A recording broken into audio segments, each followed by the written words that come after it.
I'm going to take one card from each, producing 3 cards that are going to be the primary guiding energies of this transit. So late January, you know, people kind of feel and say that January sets the tone for the year, but in many ways this year that's good. It doesn't really feel like that's the case, because I feel like coming out of 2022, going into 2023, there's a lot more kind of just stagnant and a period of rest and reflection. It wasn't like, now I'm going to do all of the things and all of the things differently. It's more like a recalibration with how it is we feel about where we're at with the year closing out and a new year starting, such that I feel, and I felt this way last year, now that I'm saying this, I recall exactly feeling this exact same way, that January was more like this nice little reprieve that set the stage for pushing things forward. Spirit animal energy, I'm getting beaver, so hard work, dedication. I'm also getting like 8 of Pentacles from traditional tarot. I'm still learning how to shuffle. I don't shuffle very well, but it gets the job done, and when I feel like the deck has been shuffled, then I stop. Okay, so Starseed Oracle, primary energies for what it is that I'm trying to give collective advice on. Just one card that we'll take. I do have my window open. It's creating a little bit of ambient noise in addition to this little spa playlist that I have on, because it's sunny today and it's nice out. And if anybody's been watching these other videos that I've been posting, I've had like 2 flies trapped in the studio and I just can't bring myself to kill them, and I released them today. I can't believe they were still here and alive and zooming, but they were. And now they're not. Okay. The first card is Baby Steps. I know you can't really see it all, but for the purpose of like the energy of the cards, some of the visuals, I'm still going to use this little stand, kind of kick it up to the front, and then pull other cards to clarify. Baby steps. Action. Follow your intuition before it makes sense. Wow, exactly. Action. Follow your intuition before it makes sense. So before it makes sense, intuition, Cancer full moon, action, Mars stationing direct, and then Mercury stationing direct. Pretty perfect that in one card it's already touching on, you know, these baby steps, right? So maybe January isn't this month of what it is that we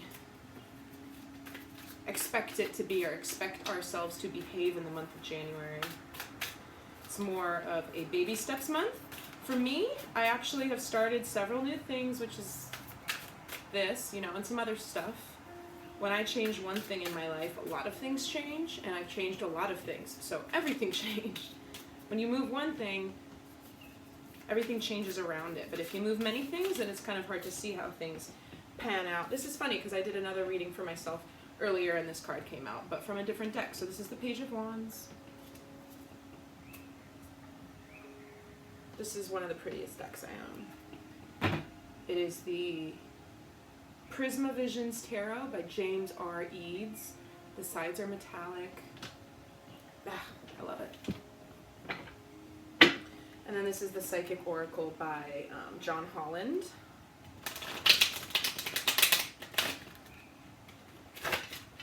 Yeah. No. You know, sometimes these cards have like sticky finishes on them, so they do not take to the bridge part of the shuffle, which is something that I just learned to do. And of course these cards are bigger than average cards, but I can't shuffle with playing cards either, so I don't. That's just an excuse. I'm getting better. Page of Wands. The James R. Eads Prisma Vision Tarot is a little bit different. That is too many, so I'm just going to take that one. Oh, lovely. 3 of Cups. Rejoice in celebration. So my point in sharing that I'm starting a bunch of different new things is that in order to create like lasting change with goals that you're doing, I feel like you need to have a good solid plan and prepare yourself emotionally to understand what it is that your life is going to look like once you're working on the goal in a physical world way. That's all like this inner preparation that I find it beneficial to do first, because then I find that there's a higher likelihood of being able to sustain and evolve the goal instead of figuring things out as you go. And of course that's inevitable, and we never know what certain changes in our lives, regardless of why we want to make them or if we make them on purpose, we can't quite know what that will yield. But when I'm working with my intuition to try to refine my choices and move on with the things that I'm passionate about doing and pursuing, then it's a collaboration of like laying groundwork and being prepared, and then starting to actualize goals with like, you know, baby steps. Because reactionary knee-jerk steps are typically things that fall back on us because they're not well thought out. And then of course also surrendering to the results that start to take shape as a consequence of the things that we've changed. So when you're not as thoughtful about doing inner work, and by that I just mean like, what's it going to look like? What's that going to require of me on a day-to-day basis? Just thinking about how things will be, so that when you are met with the reality of what a new habit or a new thing does to your life, you trust that whatever comes of that is meant to be, because you've tried to anticipate different things in terms of how you want it to be. Baby steps. You're being called to take grounded action in response to your soul's calling. It's this one. To start where you are and begin building in a consistent way. So many people stop themselves from living a soul-led life because they're waiting to know the destination before taking the first step. Intuition doesn't work like that. Our soul is always calling us every moment of every day. The way to find yourself living in harmony with the cosmos is to listen to your soul's baby calls and whispers each and every day. That's very cute. To take grounded action in the direction of those calls and whispers. You're being encouraged to start small, bite-sized, to put one foot in front of the other, to do one thing every day, to break things down into achievable tasks. Time on Earth goes slower than on other planets. I've experienced that firsthand many times. It's crazy to do things on other planets, basically astral projection type stuff, and have so much time pass in a single night of sleep here on Earth time. So much more life and time can pass in other realms and dimensions than it feels like here. I should probably just do a video on that whole thing.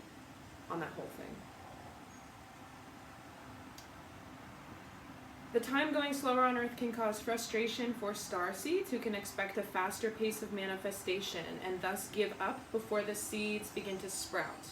If you resonate with that, it's time to opt for consistency over urgency. Time to take baby steps in the direction of your calling. To remember that you don't need to have it all figured out or know exactly where the path is leading you. You don't have to know every single step along the way before you set out on your great journey. You just need to take the next step.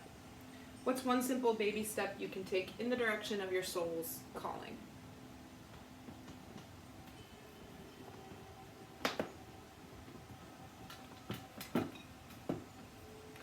So, again, all of the preparation, quote unquote, that I feel like I've been doing in January, it's not actual steps. It's inner contemplation about what it is that I want and what I want to change and how I'm going to get there, such that these baby steps feel like they're really based on and aligned with an end goal. This is the Page of Wands. A vent bursts open on the riverbank and a pillar of flames rushes out. One fiery tendril loops crazily around the blazing column, finally unfurling to capture the Page of Wands. Cast up into the air, he is drawn inward toward the ethereal fire.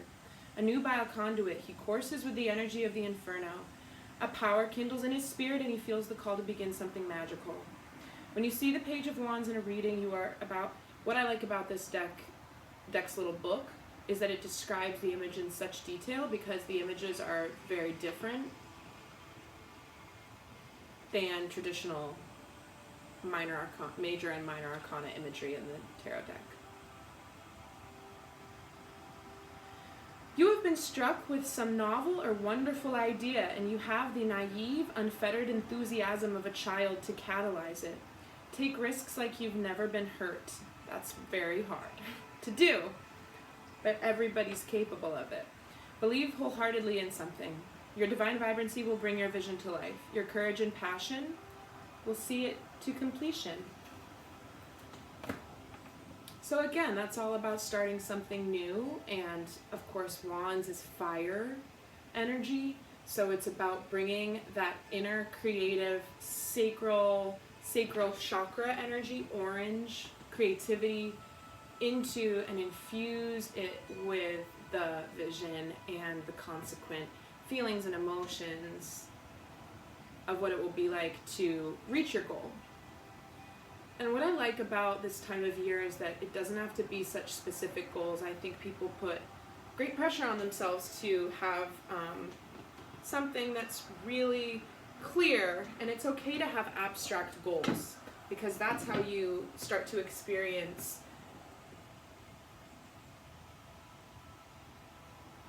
an opportunity to refine what it is that you think you want.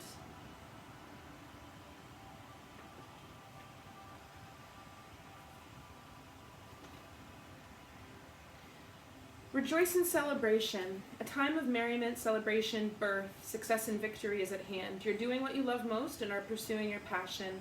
When you follow your heart and intuition with zeal, there are no limits to excitement. There are no limits to what you can achieve. When the energy of excitement and love is present, you can feel it moving within you. Somehow, love has a way of showing you that you're connected to something much larger than yourself. The number 3 symbolizes unity and a time to rejoice in gratitude and sharing, whether it's with family members, friends, or even co-workers. This is the moment of fruition for all of your dedicated work, so pat yourself on the back and party and dance in celebration of your accomplishments. That's really nice, and it makes me think about something that I was reflecting on just a couple weeks ago, because I was asked by my life coach, who I work with for my job. I went into our session already having generated things that I need to improve on and ways that I want to do things differently in the new year, trying to maximize my natural skill sets and my gifts so that I can become more successful. And she stopped me and instead tasked me with writing 10 accomplishments or things that I'm proud of from the past year. So it was all about, and I did it. I was like, I do feel really proud of myself and good about things, but I'm just very set on looking forward, because it's all good and great. You know, I started a big new chapter and now the chapter's open. Also, when I tell a lot of personal anecdotes, I'm just doing that because I hope that there can be something that's relatable or interesting within them. The chapter is now open, and this year's not going to look like last year, because it was like a foundational layer, like in sedimentary rock or stone. Can't see that, but there's a piece of blue kyanite, and it's very striated. So I see 2022 as actually quite a thin film, right? Big year, big transformation, big change, but in the grand scheme of what the next decade's going to look like, I feel like it's a pretty thin little film that's priming the other energies to come in and manifest things. And like on this little stone, it's like this clear blue stripe and then this big royal blue chunk. And I feel like 2023, 4, and 5 are that blue chunk. It's a different kind of energy. It's a different kind of partaking, refining, and going forward. And I bring up the thing about having to write the accomplishments, because after I did it, I was in a wonderful mood. I mean, how could you not be when you're forced to look at things that you're proud of? It was a nice exercise. And so Three of Cups, rejoice in celebration. It's all about being excited, being happy, appreciating the energy that you're in. Regardless of what's happened, regardless of what will happen tomorrow, it's okay to be happy with what is. When you think there's something wrong about where you're at in your journey, you are abandoning yourself. You're abandoning your timeline. You're abandoning the fact that throughout every single thing you've ever done in your life, it's led you to this right here moment. In every single moment, you could do all sorts of things. You got infinite decisions. You've always taken one road or another, blah, blah, blah. It's led you here. When you say, but this isn't good, I don't want to be here, I want to be there, you are communicating energetically to the universe that you don't trust your ability to navigate those paths. So you need to accept that whatever you've done in your life has led you to the place that you're at. Embrace that and love that and see the beauty in that through the challenging and trying times and the highs and the lows. See them through the eyes of the universe, which is a non-judgmental lens of love that allows for you to see all of the different experiences as tools in your own healing and prompts for activation, prompts and triggers that activate you in new ways. I think the most painful times in our lives are when we are resistant to integrating different energies or releasing different energies. So to recap, the framing energy of the reading is about taking baby steps, about going forward with new ideas and celebrating all that has been leading up to this point, being appreciative of all that has been up to this point, taking baby steps so that the things that we are creating are well supported by careful consideration. That's nice. I'm going to get another. This one has been, I was actually thinking about this before I started recording, and I was like, I'm going to say that. And now this card comes out. The card is Weight of the World. Oh, I've got two here, so I'll take them both and leave it at that. The card is Weight of the World.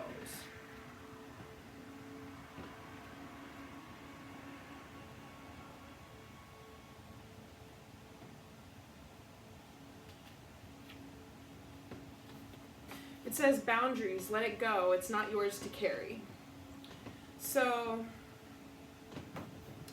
in some of the things that I've been dealing with recently, it's been calling on me to use my voice, which is why I have lapis lazuli on me. It's a blue stone crystal. Blue is the color of the throat chakra. Clarity, speaking your truth, being able to do your soul justice with the power of your voice. Saying things that are out of my comfort zone to communicate. Trusting that if I'm moved to speak, it's safe for me to do so, and that I'm supported by my higher self. We're not always perceived or understood in the ways that we intend, and that's out of our control. And it's actually okay. It actually doesn't matter if people understand you if you're speaking your truth, because you've done your part. So I've been going through a period of needing to hold those boundaries more firm. What happens when you set boundaries with people in your life is that they will respond to it. If it's different than how you've normally been, maybe they'll respond in a more drastic manner. But people will kind of try to shake them, see how firm they are. Oh, no. The fly's back. So sorry, it's so yucky. I'm actually just like kind of sad and disappointed in the presence of a fly, but I don't have enough in me to do anything about it, so apologize the interruptions via the fly. But without even meaning to, it's not like people are like, you can't do that. But when we act ways that are different, it can confuse people, or there's always an energetic exchange. I'm gonna do this, just decided to do it. I'm sorry, I should probably give a heads up before I do chimes in the future in case people are wearing headphones, but when I watch videos and there's a chime in the video, I tend to not be bothered by it, but that's not everybody. I'm gonna do another chime.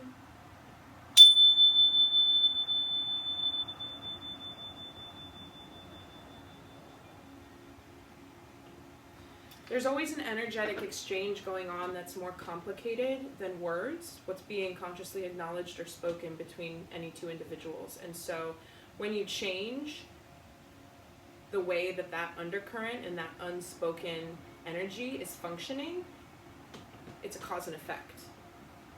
Again, it goes back to the whole idea, if you change one thing, everything will change around it. Everything's connected, everything's interconnected.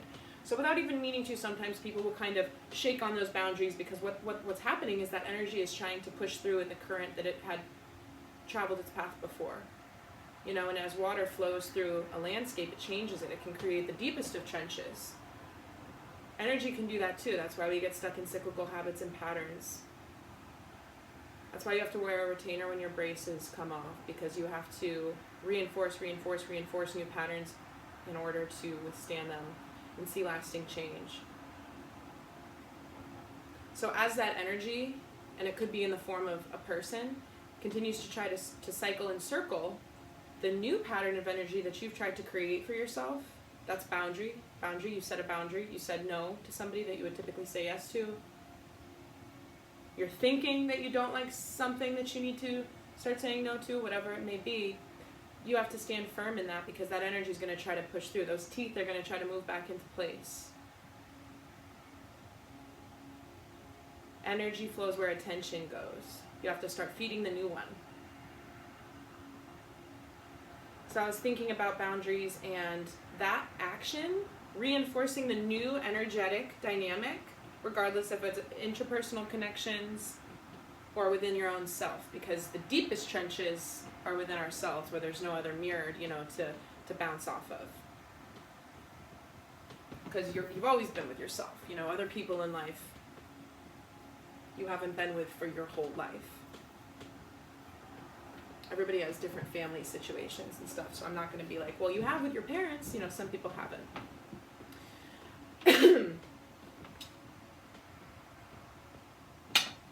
So it takes an application of energy to do something new and energetically, and then maintain that boundary, maintain that new circuitry, so that over time the energy will travel through that path with ease.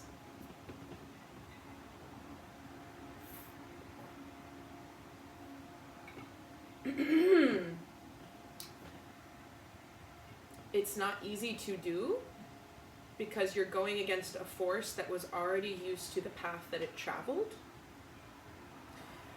And my point is, after having done it, I feel incredibly soft and relaxed and grounded into my body, which is not how I've been feeling for the past few weeks. I've been fairly tense in my body and trying to release and move energy and allow things to move through me as they need to.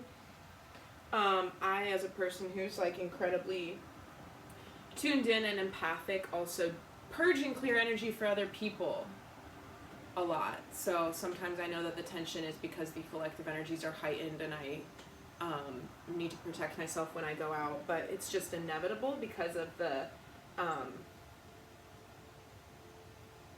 type of energy that I have, I guess we'll say, that I do that purging and clearing for other people just by being around them. So after doing this work with my boundaries in a new way, I do feel, you know, it's hard and it takes some work, and it's not just like you do it, it's a reinforcement. There's a great reward that I actually feel down to the core of my body in having done that. Boundaries. Let it go. It's not yours to carry. You don't need to carry it at all. You're no good to anyone if you're running on empty and bogged down by the weight of the world. This card is a reminder to look after your own well-being before anyone else's, to stop carrying the world's problems on your shoulders, to put on your own oxygen mask first. In these changing times, it's hard not to feel overwhelmed by the state of the planet. However, you can't take on its problems from a place of energetic depletion. This card is thanking you for caring so much. You want to build a better world and ease the road for others, and that's incredible.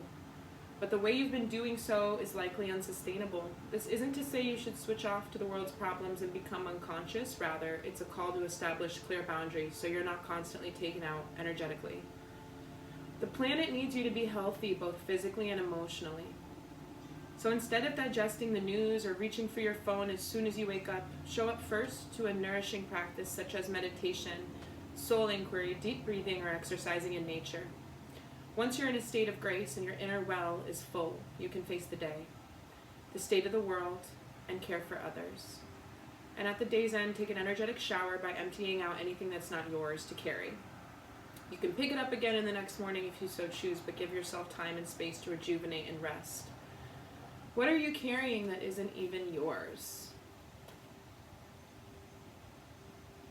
Every day when I get home, I say something along the lines of, I now release any and all energy that does not belong to me to the universe, for the universe, to make it whole. I reclaim all my personal power. I seal off my energy field in my own energy and emotions. Release anything that does not belong to me. Speak it into existence.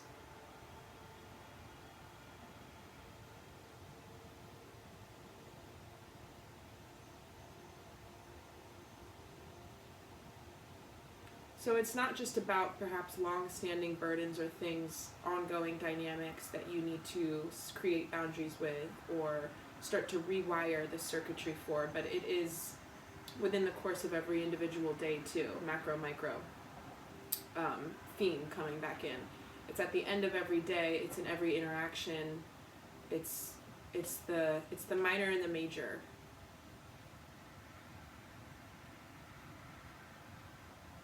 Because everybody does projection, you know, in conversation at times or in problems. It's not really like always clear as to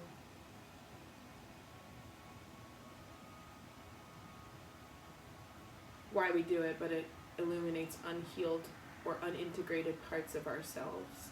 But it's good to know what's not yours in a conversation or in a dynamic. Sometimes we just accept things that are put upon us, especially if that was something that was done to us early on in life and we accepted it because then we are familiar with that dynamic. Oh, oopsie. Weight of the world. So, and another thing about, you know, being able to create firmer boundaries and let go of things that you've been carrying. Could even just be ideas, you know, feelings of guilt or regret. It'll never benefit you, and it's okay. Whatever you did is okay. It might not have been okay then, but it's okay to let it go. And there might be some things that have to take place in your own heart, in your own mind, in the logic that you've held around whatever situation it may be. There might need to be some changes that need to take place in order for you to feel and then be able to let it go. Feel like it's okay to, and then be able to let it go. But once you do that, these things are going to come to the fore because there's not going to be as many blockages that prevent you from pursuing a new venture, starting a new thing, reimagining how everything is now, just a little bit better. What does it look like? What do you want? Taking baby steps, appreciating all that's happened. Maybe not knowing what the baby steps are going to lead to, but at least having done some inner work and preparation around what it is that it could look like. If it starts to look differently, then that's okay because you've already reflected on the fact that you want it and you think that you can do it this way, and the universe course corrects you with a loving hand. Sometimes it can be a stern hand, but it's always loving, even if we see it as things not going to plan. That is also what's been happening for the past 4 weeks, given Mercury retrograde. Every, ships in the night, missed communication, crossed wires. It's a period of recalibration, and there needs to be a certain level of trust and faith, or there doesn't need to be, but employing a certain level of trust and faith sets yourself free from the very available irritation that comes with things not working out.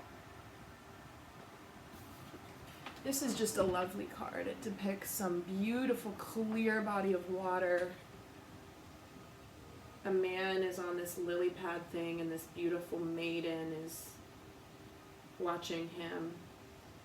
Surrender to the sweetness, Venus energy, pleasure, joy, make love to life.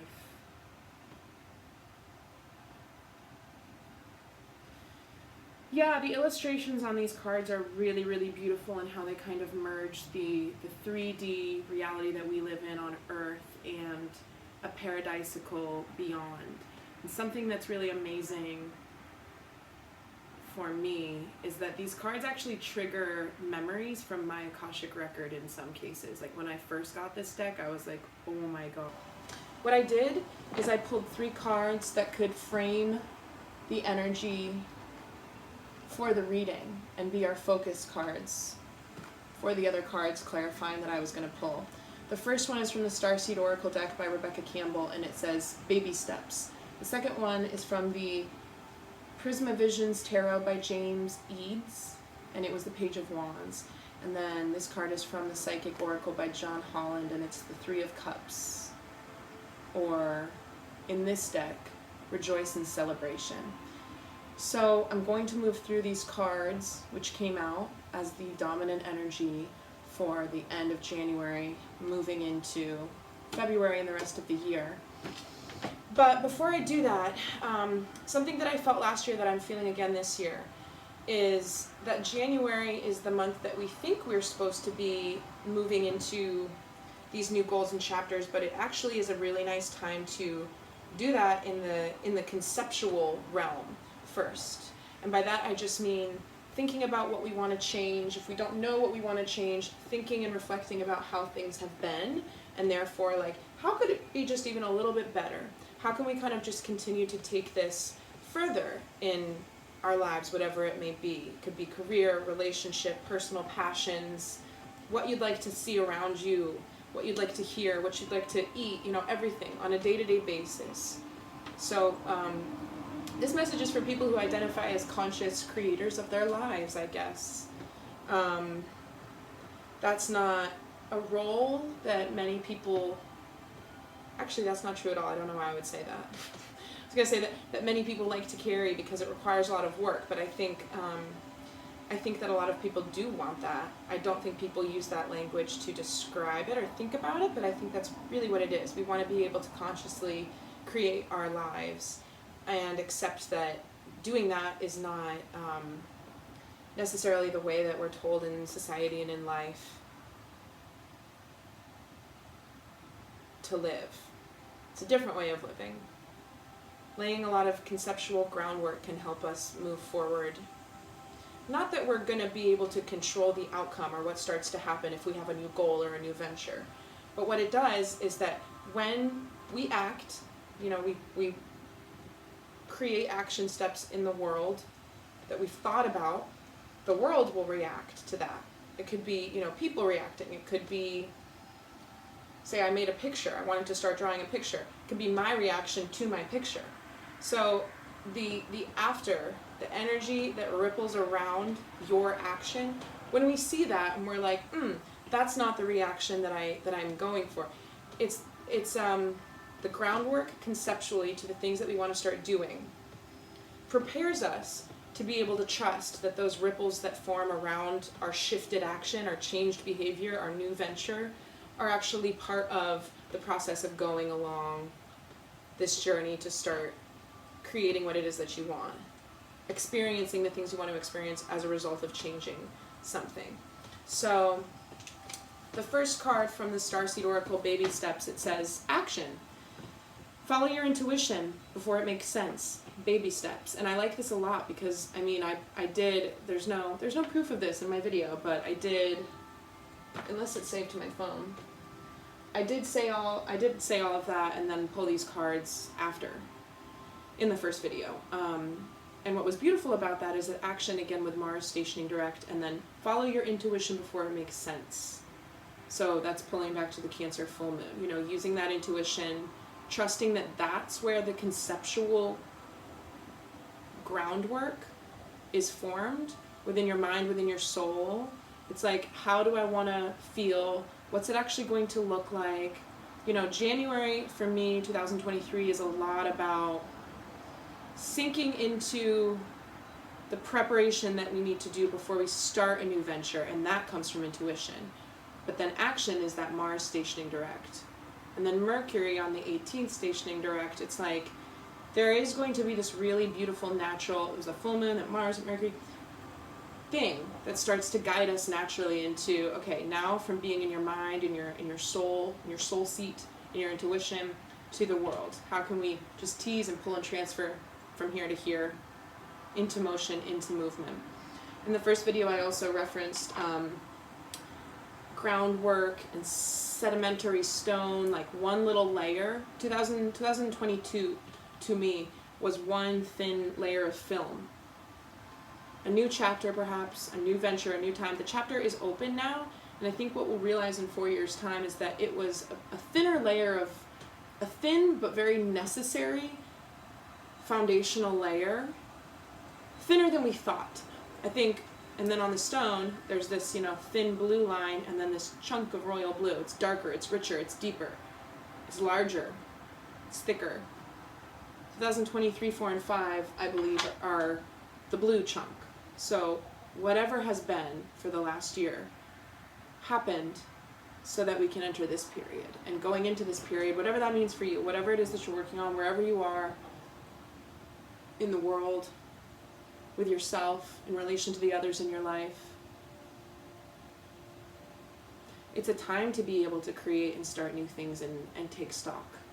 Cancer does ask us to reflect, especially with a full moon, because full moons are about endings and the completion of cycles, and it's so beautiful that it happened in the beginning of the year. Cancer full moon, I believe, correlates really well with resolutions. You're being called to take grounded action in responding to your soul's calling, to start where you are and begin building in a consistent way. So many people stop themselves from living a soul-led life because they're waiting to know the destination before taking the first step. That's what I meant when I said I don't think most people like to take on the idea of, like, I'm a conscious creator. It's like, no, it's more about what happens inside your mind and in your heart when you think about what you want, you know? The language of the spiritual community is not for everybody, and I am very leery of certain terms, and I might still say them, you know, but the words to me, they're just tools, they're just fun. They're not to be taken too literally, because all of this language, all of this spiritual stuff, a lot of people are like poring over the definitions of certain things when really there's a lot of interchangeable terms, in my opinion. There's a lot of things that, and it is very, very real and technical on certain levels. But when people attach to that more than the meanings, more than like what it means, what it's trying to say, then I think that can be distracting and create misconstrued understandings of the deeper lessons. So many people stop themselves from living a soul-led life because they're wanting and waiting to know the destination before taking the first step. Intuition does not work like that. Our soul calling is always calling us every moment of every day. The way to find yourself living in harmony with the cosmos is to listen to your soul's baby calls and whispers each and every day, and to take grounded action in the direction of those calls and whispers. Intuition and soul and higher self whispers. The mind, the ego, logic yells. So it's a different form. And the yells, right, they come, they go. The intuition, the whispers, they're softer. They require a different lean, a different like lilt of the head in order to hear. Maybe you have to lean in. By that, you know, metaphorically, like to yourself. That would be the practice of like maybe meditating or unplugging from streaming platforms and the phone and this and that. Because if you're like, well, I can't hear my intuition, it's like there's simply not enough space for it to come through. If you filled your mind with other things, or in terms of energy flowing where attention goes, fueling and feeding the louder thoughts that may be born out of fear instead of truth, the truth of the situation.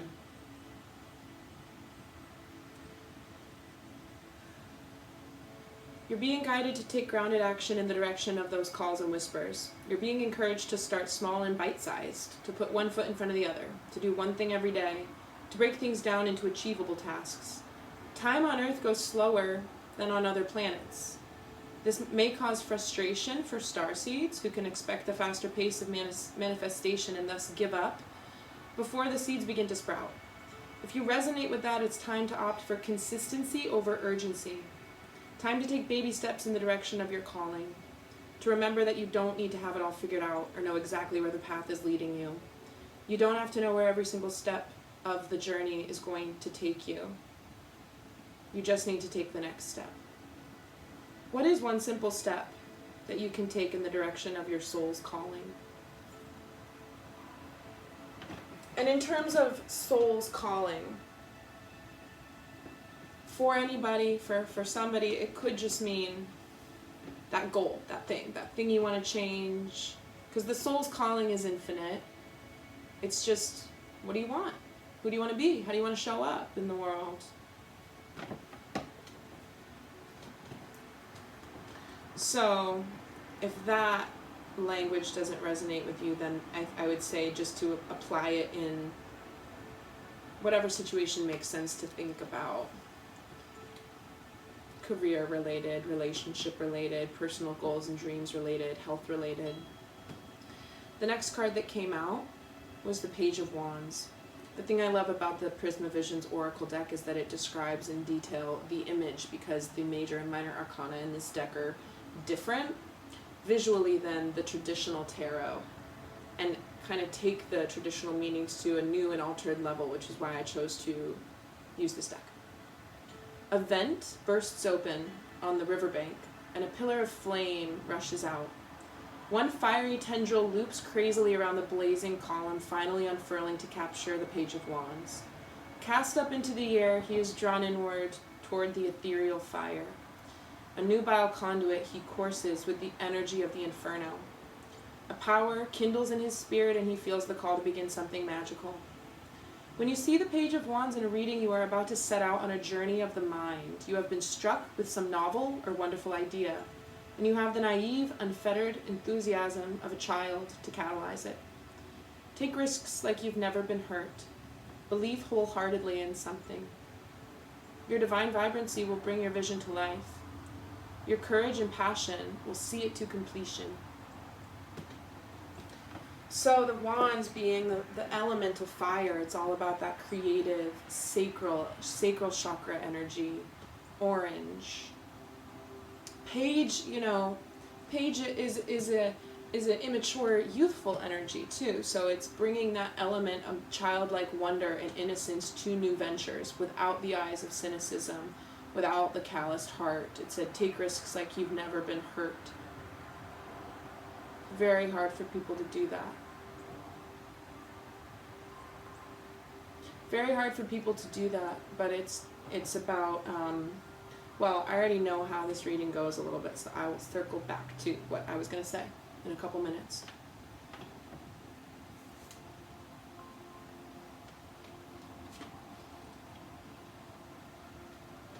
So, the Three of Cups, rejoice in celebration. A time of merriment, celebration, birth, success, and victory is at hand. You're doing what you love most and are pursuing your passion. When you follow your heart and intuition with zeal, there are no limits to what you can achieve. When the energy of excitement and love is present, you can feel it moving within you.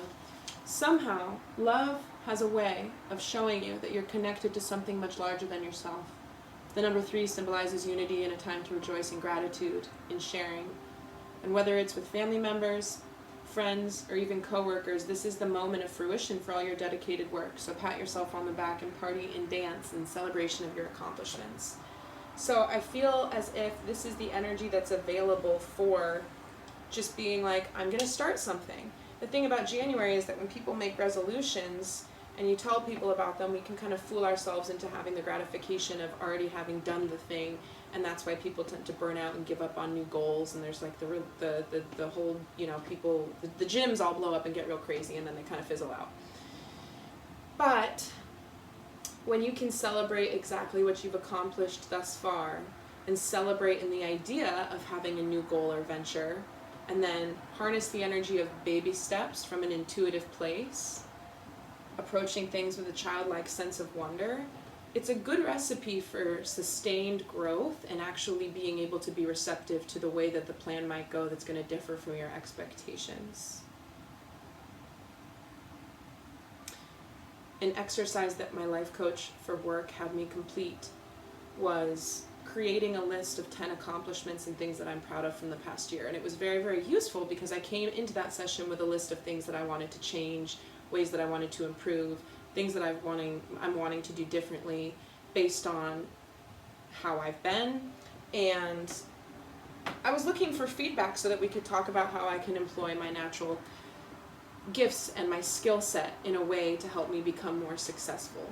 And she put that on hold because she wanted me to first reflect on what I'm proud of in the last year and what I've accomplished.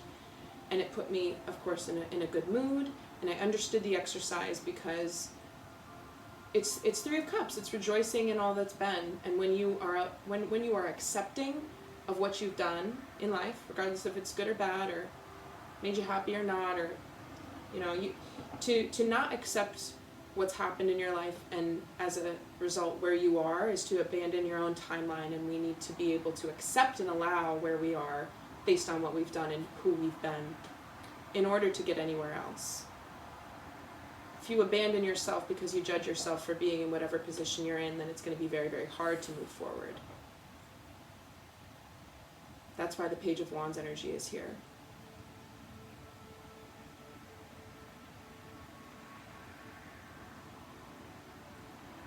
Additionally, rejoicing in what has been and being excited about new ventures before they're even delivered to us or before we even know what baby steps we're going to take, it cultivates a proper amount of momentum, and I think people don't like being let down, so it's not nice to feel excited and then be let down. But the excitement is actually going to be conjured from the joy of the journey. That's hard for people to sustain too. Of course, we can have goals in mind that energize us and make us feel very elated, and that creates passion, and that creates baby steps. And that's good.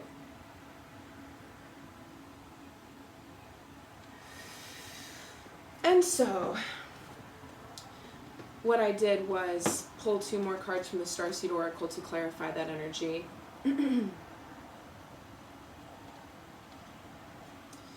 And the first one was Weight of the World. It says, boundaries, let it go. It's not yours to carry.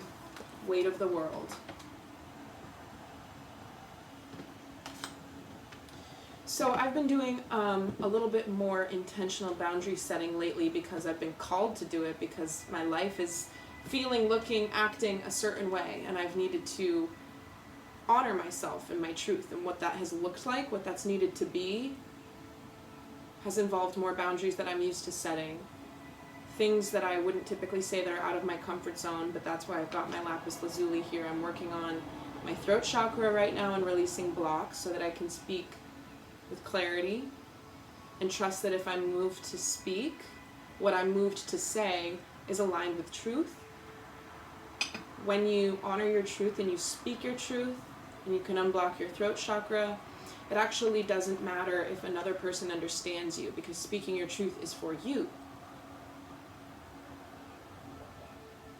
I think a lot of the times we talk to other people and we try to say things in a way that helps them understand something, and of course that's necessary. But in no way should that compromise like the truth of the message of what we're trying to say, of what we want, of how we feel.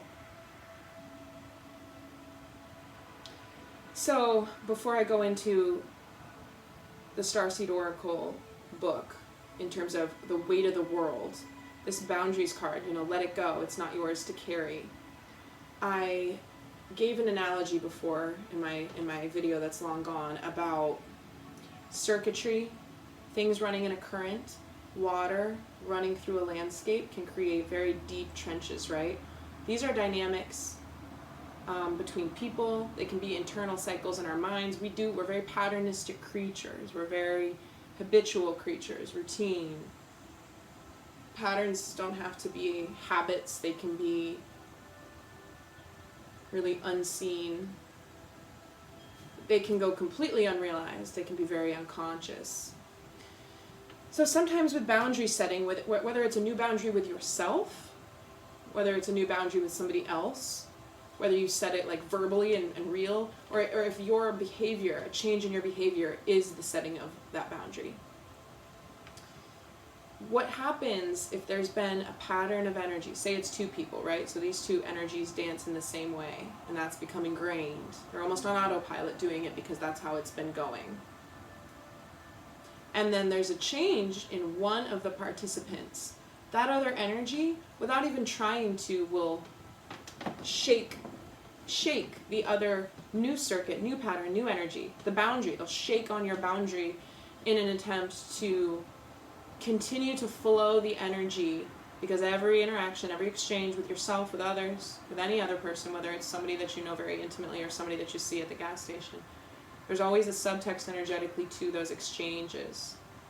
So whether a person, they could say, okay, I understand that you need more space, whatever it may be, and I respect that. Even if that's what they say, their energy could still, perhaps unbeknownst to them, they could still want something from you that you are no longer able to give in some way, no longer willing to give in some way. And so it takes effort to fortify a new decision that involves a boundary that you would like to set. It takes effort to fortify those new, think about too, like learning an instrument, learning some neural pathways, or the water flowing. The water is much more likely, if there's a fork in the stream, much more likely to take the deeper trench than a little stream that hasn't been fortified by the flow. And after the new boundary setting that I've been asked to do by my life recently, I feel incredible. I feel very soft and grounded in my body, and I've been feeling a lot of tension in my body. So it's been very rejuvenating because I have a lot of my own energy back. I also do a lot of like energetic purging for other people just by being around them because of the quality of my energy. And that's been contributing to my tension, but that's okay. That's my lot in life, and I know how to manage and handle that. I'm sure a lot of people, if anybody's attracted to this video, do that too. If you do think that you're a person that does that, then make sure to clear your energy and release things. So another thing about this message, weight of the world. It's not yours to carry. Set boundaries. That's like the micro and the macro again. It could be a big deal, could be a big thing, could be something that you really, are afraid about changing or doing or setting or saying. Or it could just be the small stuff. It's something that you have to do in every single moment, every single conversation. What's your energy? What's your responsibility? What's not? Can you let go of attachment to what's not? Can you let other people be who they are? And know that if you say what you need to say, your message may or may not be received in the way you intended. But what's always important to say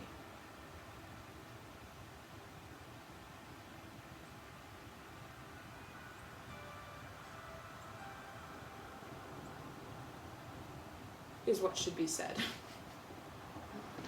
How do you know what's important to say? Is it necessary? Is it kind?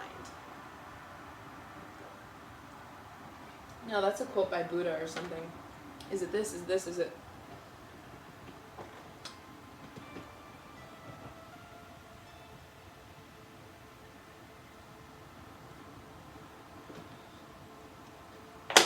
Sometimes people are like, the truth is not kind, it's not gentle. There are harsh realities out there. However, if there was somebody that I really took issue with, I'd be able to think about why I took issue with them. I'd be able to think about why they are embodying something that is rubbing me the wrong way. And our inclination when we give feedback or talk to people, if we're so bothered or so fired up about needing to say something, is to criticize, to go on to the attack, and to say,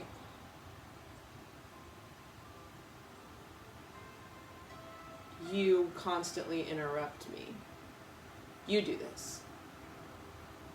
Instead of saying, I feel this way.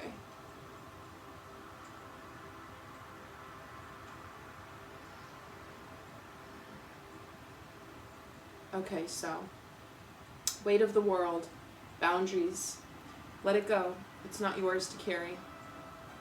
You don't need to carry it all. You're no good to anyone if you're running on empty and bogged down by the weight of the world. This card is a reminder to look after your own well-being before anyone else's. To stop carrying the world's problems on your shoulders. To put on your own oxygen mask first. In these changing times, it's hard not to feel overwhelmed by the state of the planet. However, you can't take on its problems from a place of energetic depletion. This card is thanking you for caring so much. You want to build a better world and ease the road for others, and that's incredible. But the way you've been doing so is likely unsustainable. This isn't to say you should switch off to the world's problems and become unconscious. Rather, it's a call to establish clear boundaries, so you're not constantly taken out energetically. The planet needs you to be healthy, both physically and emotionally. So instead of digesting the news or reaching for your phone as soon as you wake up, show up first to a nourishing practice, such as meditation, soul inquiry, deep breathing, or exercising in nature. Once you're in a state of grace and your inner well is full, you can face the day, the state of the world, and care for others. And at the day's end, take an energetic shower by emptying out anything that is not yours to carry. You can pick it up again the next morning if you so choose, but give yourself time and space to rejuvenate and rest. What are you carrying that isn't even yours? So as far as the energetic bath, take an energetic bath. This doesn't need to be shower, bath. This doesn't have to be literal, something that I say every time I return home after a day or do anything involving other people or other environments besides my domain. I just release all energy from me. You can develop your own wording to do that. You can develop some type of visual tool to see things leaving you and returning. I just simply declare that I'm releasing all energy that does not belong to me. I'm sending it back. Sending it back. I'm transmuting it into light.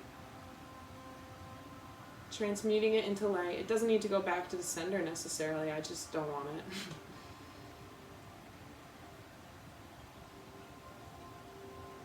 I'm not in the business of sending things back to people that aren't, I don't send things to people that aren't mine.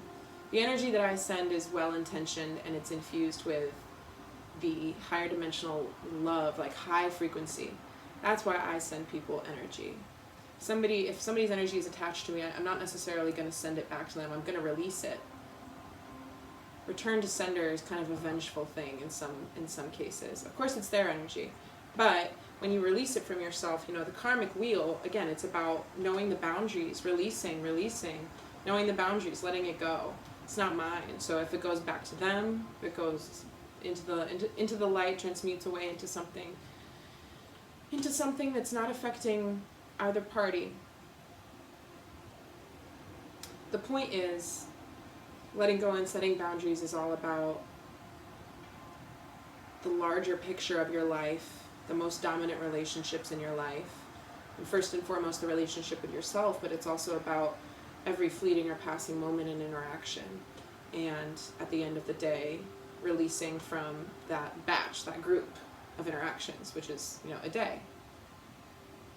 And then something I like to do is then there are these cycles, the momentary release and redefining of boundaries, the day release, the month, maybe on the full moon, and then the year, right? We're at this very natural, I'm letting go, I'm recalibrating, I'm changing up things. So, in order for this Page of Wands energy, a new idea, a new sense of hope in something that was dormant, a new approach to an old thing, an idea, these baby steps that you can take, excited about them. in order for these things to be lasting, it's very important to know what your attachments are that might be holding you back, because like this was describing, it's going to be more sustainable if you can be realistic. Not having good boundaries is sometimes symptomatic of caring a lot. Caring a lot. It's not a bad thing to care about people, but the oxygen mask thing.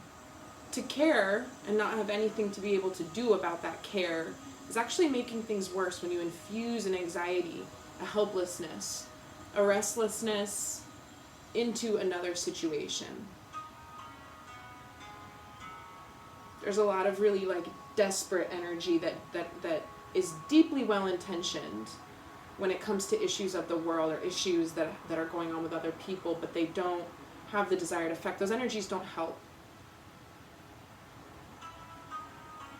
What they should do, what they could do, is help catalyze us into a state of problem-solving passion. So what can we do?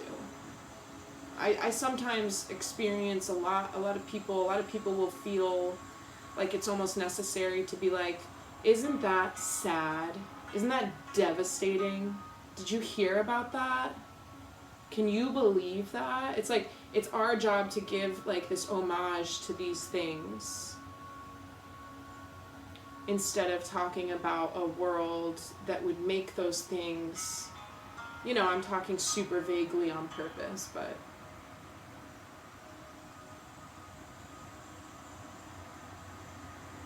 cultivating an energy where you can see a world where said issue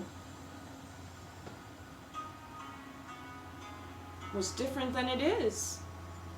How could that be? What energy does that require to believe in seeing that?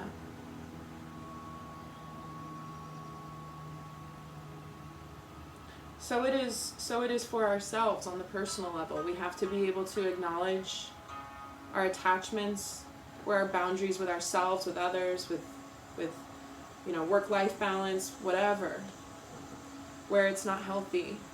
Let it go. It's not yours to carry. There is a new sense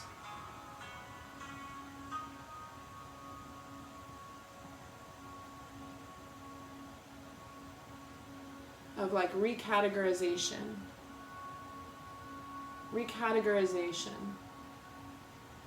Being able to see things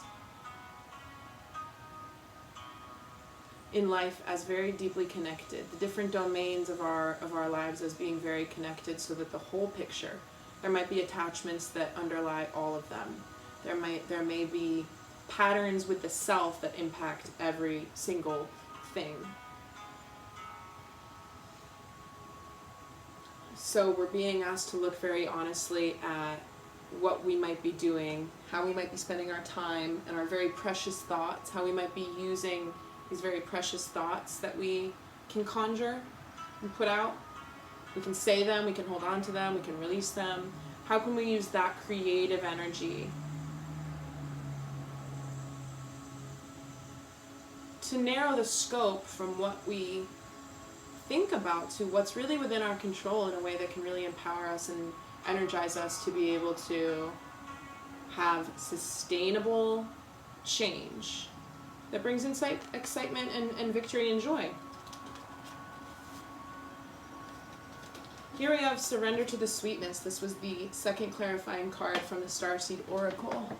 And there's a man hanging out on like a lily pad-esque thing, and a lovely maiden in a gown watching him.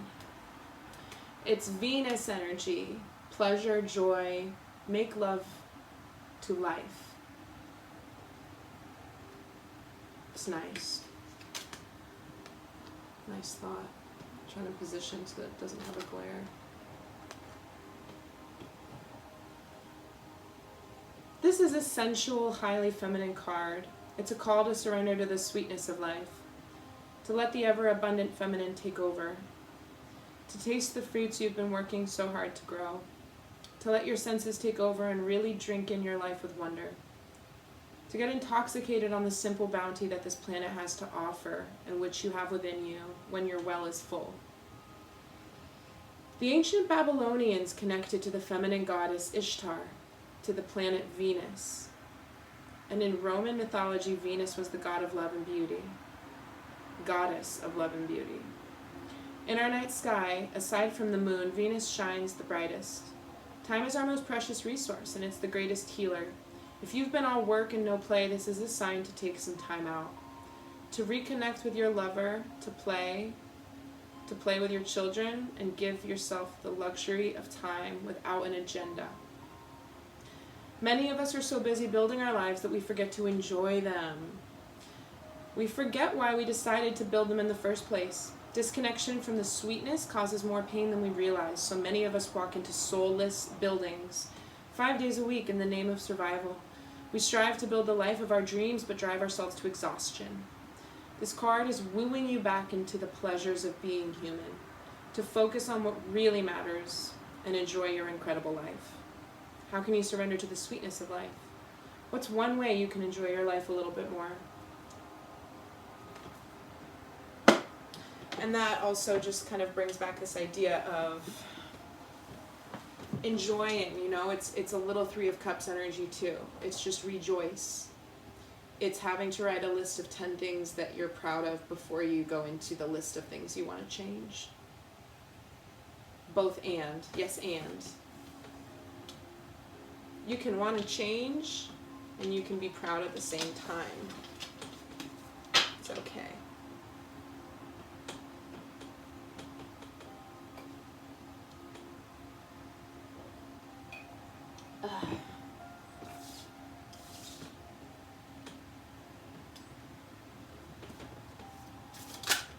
Wow. Wow.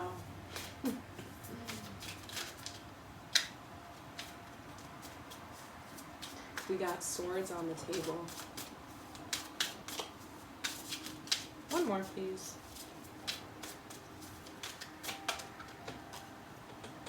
My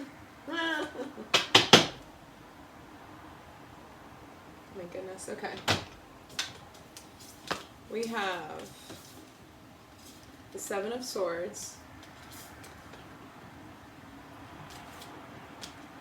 Seven of Swords, the Nine of Swords, and the Tower. Tower, Major Arcana.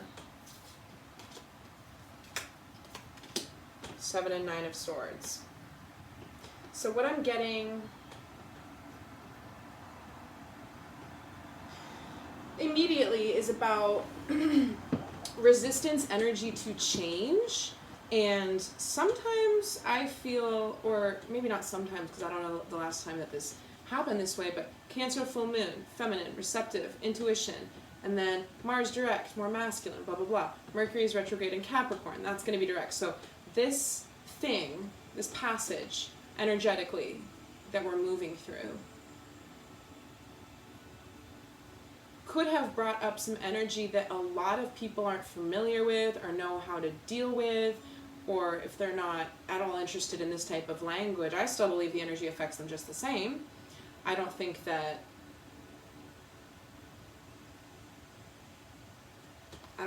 people need to care about this if they don't genuinely care about it, but I find it to be kind of a roadmap, a way to break down and examine what's available to us, through tapping into these very real cycles and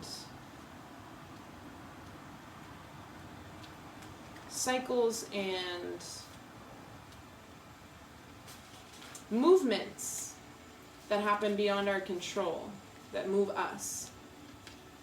We're all different. We're all on different paths in lives.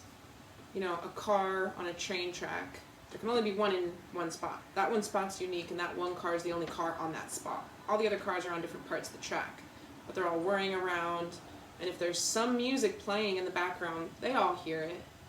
That's how I feel about the planets. Oi, barefoot and cowled, a man tiptoes into the night clutching 2 swords. The rest defend him from whatever he flees. His furtive glance behind suggests an unwelcome and ignoble exit from some unhappy circumstance. Self-preservation has eclipsed all matters of honor and duty. Nobody's hero. He is at least still alive to fight another day. Sometimes it's best to cut your losses. Words may remain unspoken, but the feelings that drive them will not be dispelled. Eventually, your true thoughts will become clear, and you don't necessarily need to be around when this takes place. They will isolate you, and you may spend many icy evenings in the wilderness enduring a bleak existence. Ask yourself if cutting ties is worth this lonely life. You have a right to speak your mind when you are forthcoming and strong. You will never need to cloak your true feelings. It's kind of what I was getting at before in terms of, just being confident in what it is that you're moved to say. Because when your heart's in the right place, you'll be received in the way that you need to be received. And one of these big boundary lessons I'm going through, I've said some things lately that have upset people, but I know that it's okay for those people to be upset. I don't intend to upset people. I don't like that, but it would be a betrayal to myself if I didn't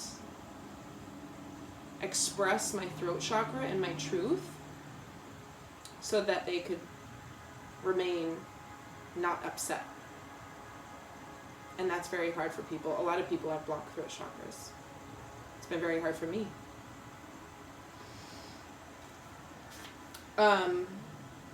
I'm getting a need for discernment when you think about boundaries, when you think about things you like or you don't want, because it's very hard to sense into, I shouldn't say that, but sometimes there are things in our life that we don't like, and we want to cut them out and get rid of them, but they're actually great teachers, and they're part of our karmic slate, and they're meant to be. So not all things you don't want to face are wrong for you. In fact, depending on where you're at within your healing journey and your own understanding and self-awareness of your psyche and some of the fixtures of the landscape, some of the landmarks in the landscape of your psyche, some of us don't think about that stuff. Or think about, what is this dominant part of my personality, this archetype, this pattern, this thing that continues to move me as a personality. Sometimes those are for, our greatest and highest evolvement and our greatest, highest path. But they don't feel that way. Blessings in disguise, that type of thing. Cutting the losses, but self-preservation has eclipsed all matters of honor and duty. So sometimes we need to do hard things. Sometimes it can be cowardly to walk away from things, not healthy. Especially if it involves abandoning your truth. If you need to say something that you're not able to express, then the next logical step for me would be like, why? Why is that so hard to express? What does it mean? I'm an implications gal. I'm like constantly always calculating the implications of anything, whether it's, doesn't matter, but it's important to consider Seven of Swords and Nine of Swords together, because two swords with the Tower. I'm gonna carry on here. I loved seeing this when I first got this deck, because there's no swords in the image at all. And the Nine of Swords in the traditional tarot is nightmare, energy, regret. Waking up to a horrible sense of, I wish that it wasn't so. And there's, all the swords, and the person's in bed with their head in their hands, wishing something hadn't happened the way it did. Waking from a bad dream. However, it is just a nightmare. It's just a nightmare. It's not real. So, again, releasing senses of regret.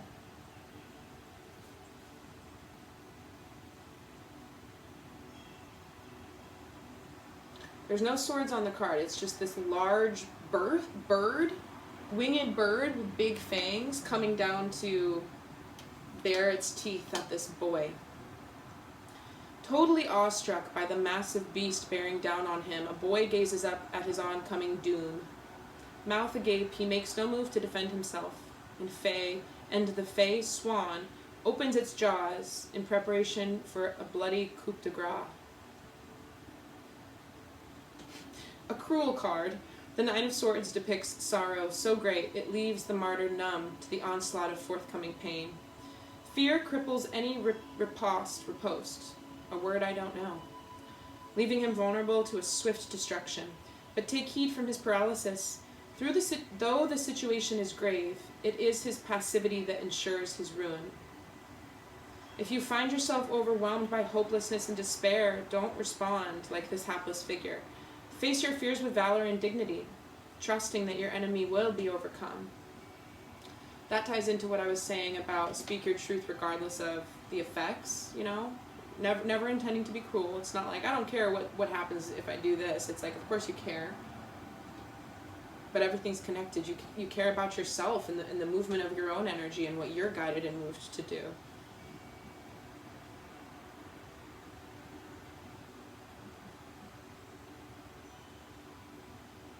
No action and no decision is a decision unto itself. Passivity, overthinking, not employing the proper discernment because of, so this intuitive energy, prefacing this Mars direct, prefacing this Mercury stationing direct.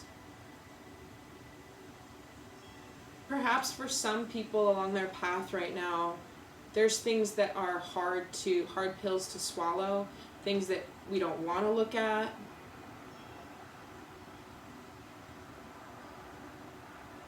There's a crippling sense of fear that's leading to paralysis. But, you know, and there could be elements of this energy that's true.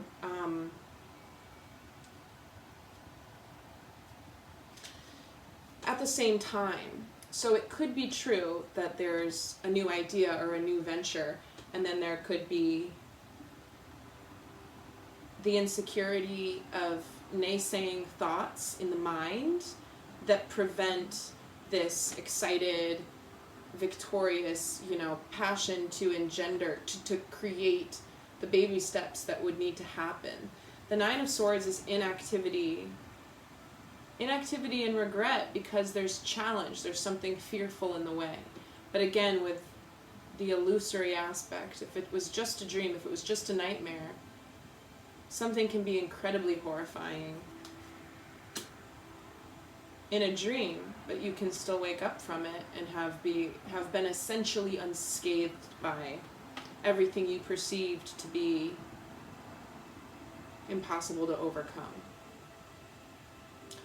Fortune favors the brave and courageous of heart.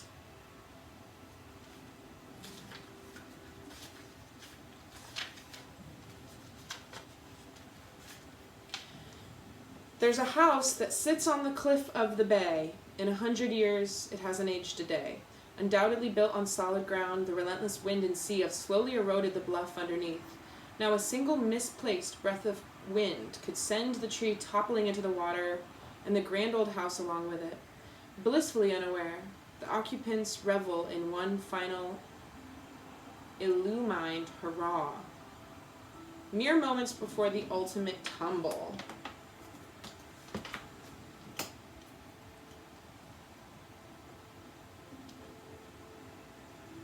I find it necessary when I come upon words that I do not recognize to figure out what they mean. And then the instances of not knowing what is being communicated diminish over time.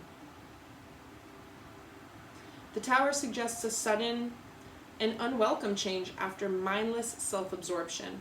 Eventually, equilibrium will restore itself like tectonic plates slamming into place. Be ready for it. Reap what blessings you can from this swift ruination. Amidst the rubble, there is a truth long rejected, and in a way, it will set you free.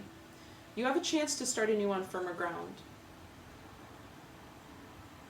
So again, thinking about why we're unable to move forward or do something. The fact may remain that we're too fearful. We can't move. We can't do. We can't integrate. We can't accept these feelings that bubble up. We can't deal. We can't even ask why and sink into it. If that's where a person is at, this is what they're going to be going through. Not swift ruination in as dire terms as it sounds, but if you reject, it doesn't get rid of anything. It just clogs your chakras. It just does a disservice to the path that life is trying to take you down. It just communicates energetically that you're rejecting your own timeline and experiences. You're going to be stuck in loops and patterns if you act that way. We need to have a childlike innocence when it comes to moving forth into the things that we haven't been able to conquer. You know, it's a boy here, a young child, facing a monster. We all have an inner child who's afraid of something, who wasn't given the validation that they asked for when the other people didn't know any better, or the other people. Anybody who created a formative experience for you as a child, right? All children are, unfortunately, at some point, you know, mishandled in certain ways, like emotionally or, God forbid, physically, and it's because no one's perfect. There's no perfect parent that ever was or ever will be, because we're all interconnected and working through karmic slates that are also connected and contractual in nature on the energetic level. So I love what has happened here on the table because it's the moon and the sun. What we can look forward to, what we want, what's available, what's apparent, what I've been feeling. Yet there's this other shadow side. There is to everything in most cases. There's fear and regret and a desire to just flee entirely, you know, or deny and keep doing things a certain way, or know what needs to be done but not be able to complete what needs to be done, or not know how it needs to be done. It's an energy of like sink or swim, but the nice thing is the swim part is actually a lot easier than people think because of the baby steps card. The sinking will happen if you do nothing, so not choosing is a choice.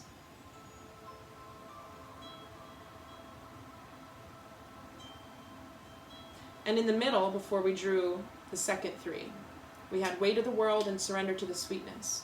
Surrender the weight of the world. Surrender the sweetness. Surrender to the sweetness. The sweetness of life. You know, the sweetness of life isn't, you don't need something to drop into your life to make it worth appreciating. It's all about your perspective. You can appreciate the smallest of things. If it's hard to do, then you might have to start creating some moments to appreciate.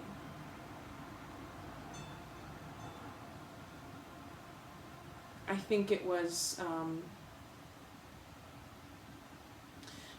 the weight of the world definition that talked about creating a new habit in a new way, you know, to start the morning as a gift to yourself. And it said like, do a meditation and this and that, and a lot of people just are like, I mean, that's just not realistic. In 2023, I wanted to be able to come up here, you know, every morning before I looked at my phone, before I showered, before I did anything, just to be able to connect with myself and just for 3 minutes, you know, just sit down, put my energetic shields up for the day, maybe say a prayer, who knows, before I do anything, shower, breakfast, anything. Haven't done it yet. We're on day 15 of 2023 and I haven't started doing that yet, but I still believe I will. I actually just finally got my little stool in the mail, so I'm still kind of acclimating to using this space in a different way. It's always been a multifunctional space, my studio, but my point is, what I've been doing, I'm trying to take it to the next level and have a more firm morning practice. Probably with affirmations and whatnot too. I love to write affirmations. detached from the outcome.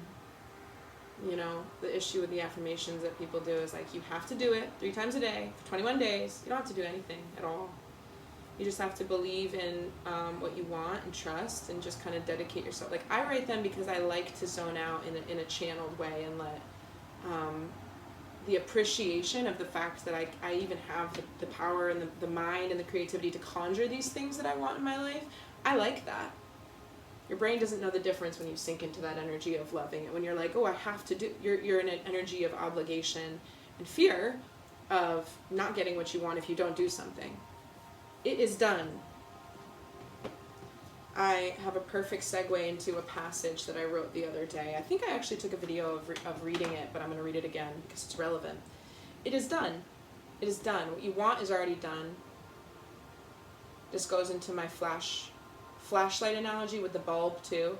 The bulb of the flashlight is the present moment. Here's a bulb. Okay, the present moment.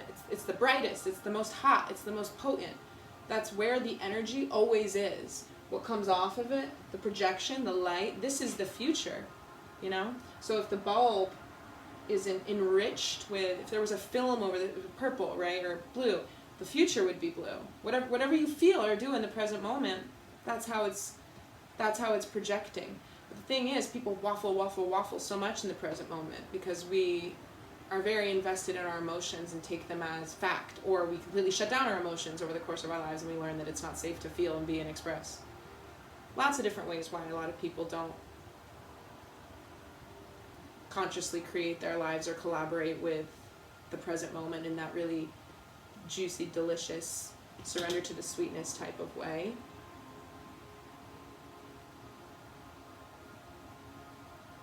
So, right, another like faux pas or like just common mistake about manifestation would be like, you sit here and you look at that and it's like, it's going to be so great when I have these things. It's going to be so great when this happens. It puts it completely outside of yourself instead of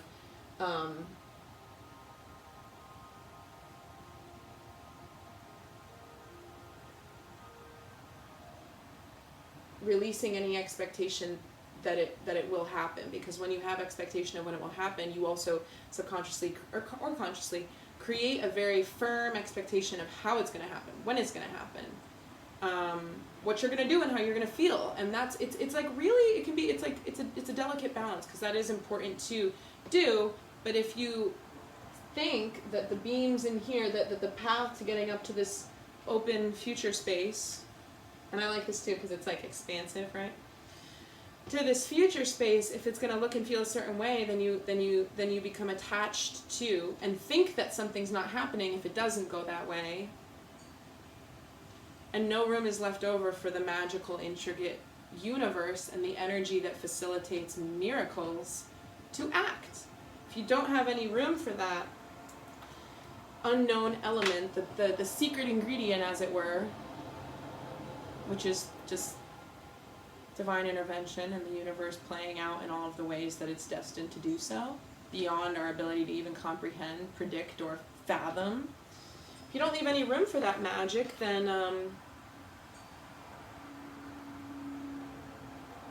the magic will still try to work its way in, but you're going to think, oh, it's not going to plan. And then the vibration is, you're in a state of disappointment or fear or whatever it may be. So it is done. The things that you want, the things that you want to be, the things you're able to conceive of certain things, because I believe that the things that we genuinely want and align with in life, because you can want something from an unhealed space, right? If I have somebody who left me, if my lover left me, and all I wanted to manifest was them coming back to me, maybe that's, coming from an unhealed space because I'm trying to control someone else's free will. Or if I really don't like someone and I want them to, this is not a real thing, I would never feel this way, I want everybody to succeed and enjoy and appreciate themselves and create a life of beautiful, beautiful experiences that amplify their unique gifts as a person. But just we'll use other people, because I don't even like the energy of pretending, right? It's not my thing. I don't think it's necessary. There was one person who wanted another person to fall off a cliff. That's not coming from a healed space. That's coming from a place of ego and a not so secret sense of being threatened by another person or fearful that maybe there's something that this other person is doing that compromises the first person's happiness, and there's not, basically it's like there's not enough space for both people. There's not enough within the angry one to the other. There's not enough within them to let them just let the other person be.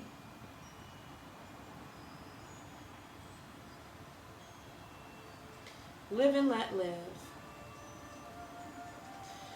But if you can conceive of something, if you have a dream, even if it sounds crazy, even if it sounds so crazy and not realistic, you know, these words, that's crazy, that's not realistic.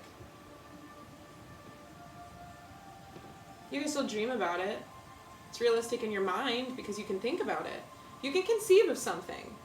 Say you have this crazy idea for a future invention that can do things in the future, and it will work like this and that, and it addresses all these issues, or a tiny little dream, whatever you have.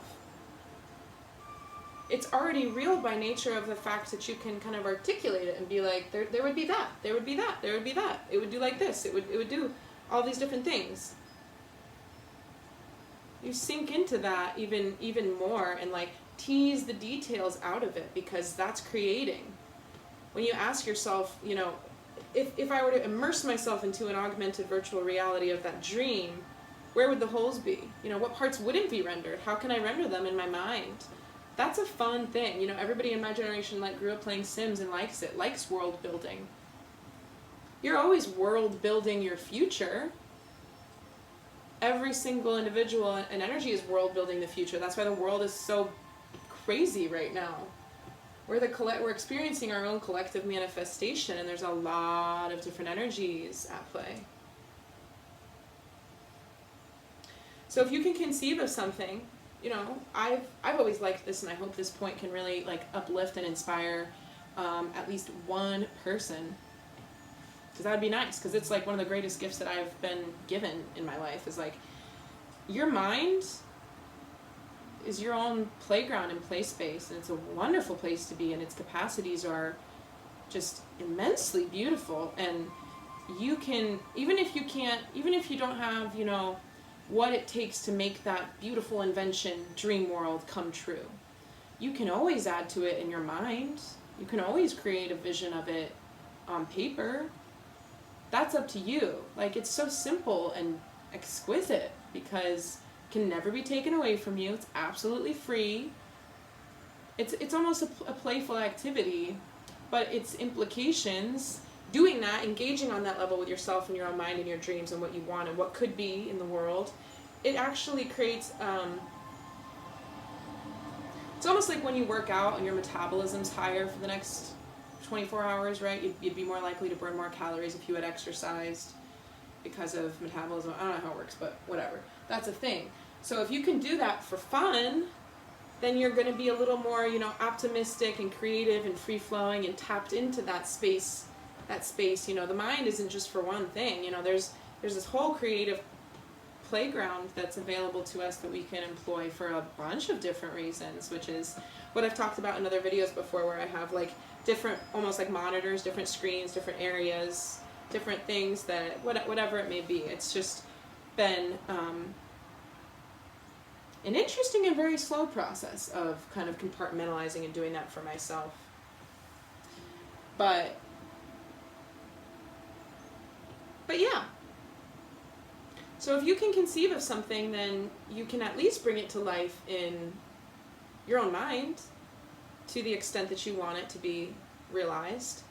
And it's possible if you can do that, because as time goes on, more and more, your capacity to envision more and more of it, the emotions that it creates, raising your vibration, if it's truly something that comes from a place of like honest soul expression, your ability to connect with it, as time goes on, more and more details could be added, and that really is kind of creating. So it's up to the universe why, how, when, who, that's up to the universe. But if you can continue to hold and refine the vision, that's where the notion of it is done comes in, because you just get to enjoy the feelings of it.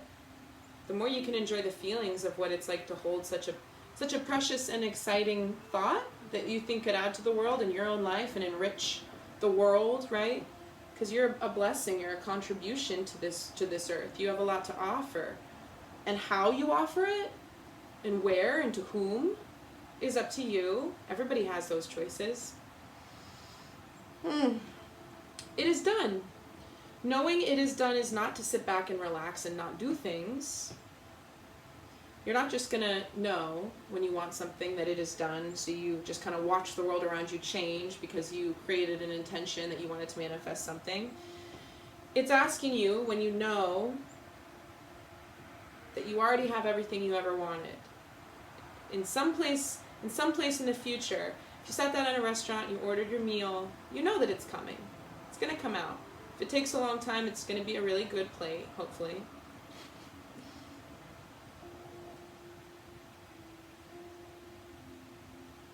So what are you going to do while you're waiting for your food? You're not going to start worrying if it's never coming.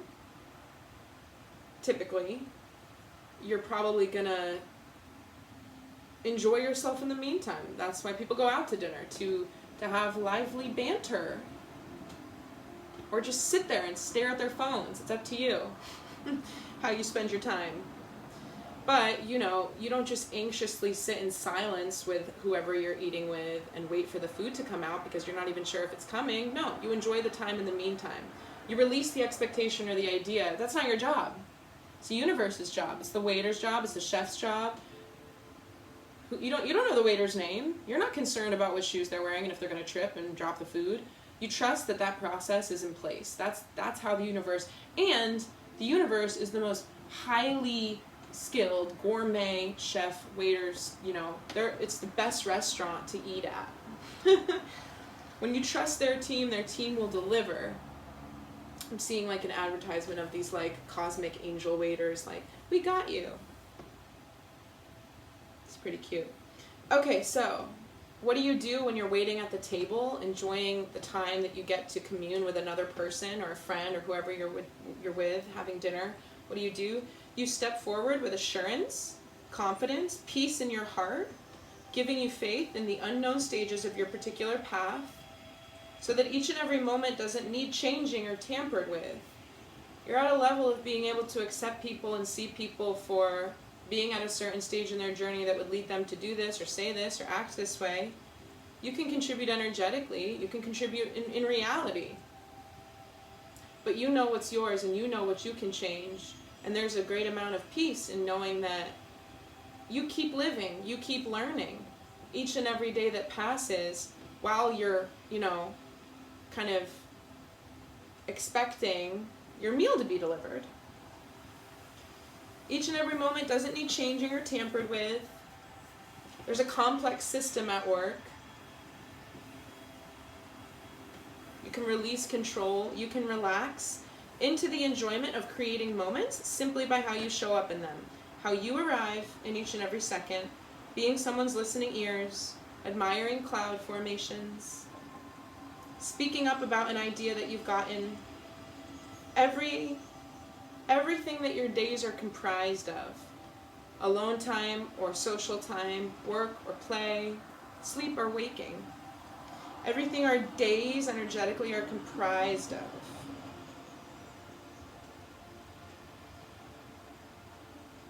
The quality of all of those things can be coded in an iridescent dusting of destiny. Always imbued with a little bit of magic, because you're strong enough within your soul and yourself to let the magic in. Of course I get really into the things that I talk about, but sometimes one just hits me and I'm like, you're so cheesy. That's okay, I embrace it. I am pretty cheesy, but cliches and cheesiness are the bread and butter of all good life lessons.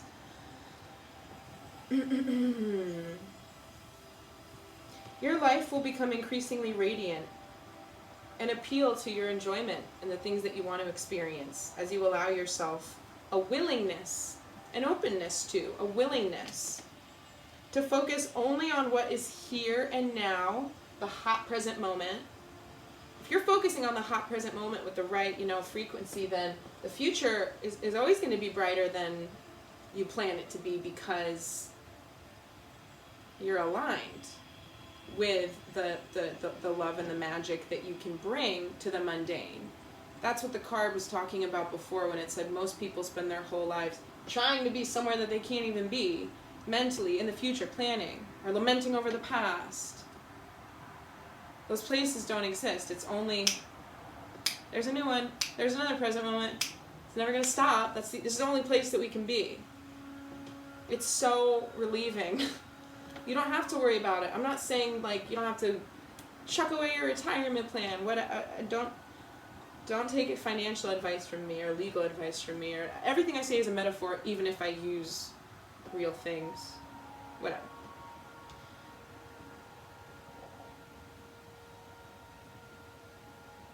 But that focus, that willingness to stay in the present moment is going to help you, baby steps, not like trying, forcing, releasing the need to control things by coming back to yourself in the present moment, trusting that you don't need to tamper with the way that things are going. I don't mean like sit back and relax. That's what this whole passage is saying. It's saying, see what you want to bring to the table. Like actually pay attention to your life. Because something's going on in your head, even if you're not partaking in things. It doesn't mean that you have to be more this or less this or anything, because I don't know who anybody is. You might be incredibly vocal or incredibly silent in your own heart and just have a very active mind and be satiated that way by your life.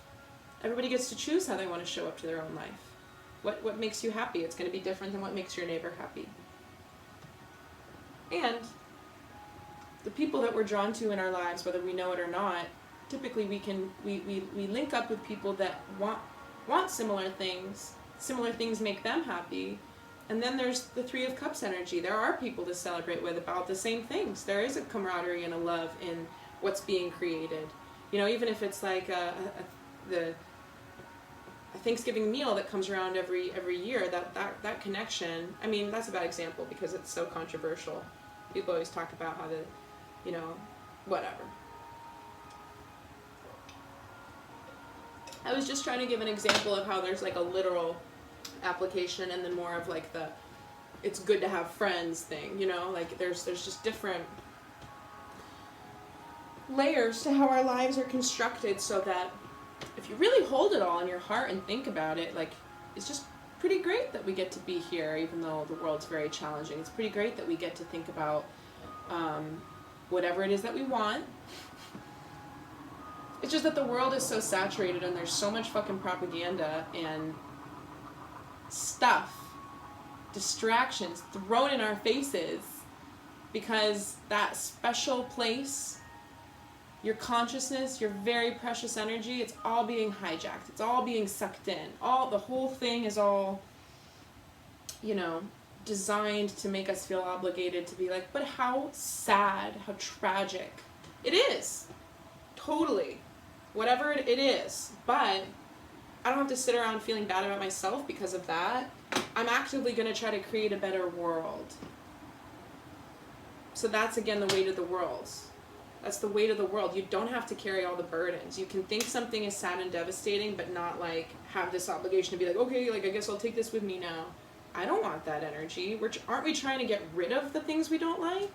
Not like all those people can suck it. It's like, no, like, and I'm not trying to get into the thing of, like, the victim blaming either. Like, well, they manifest, no.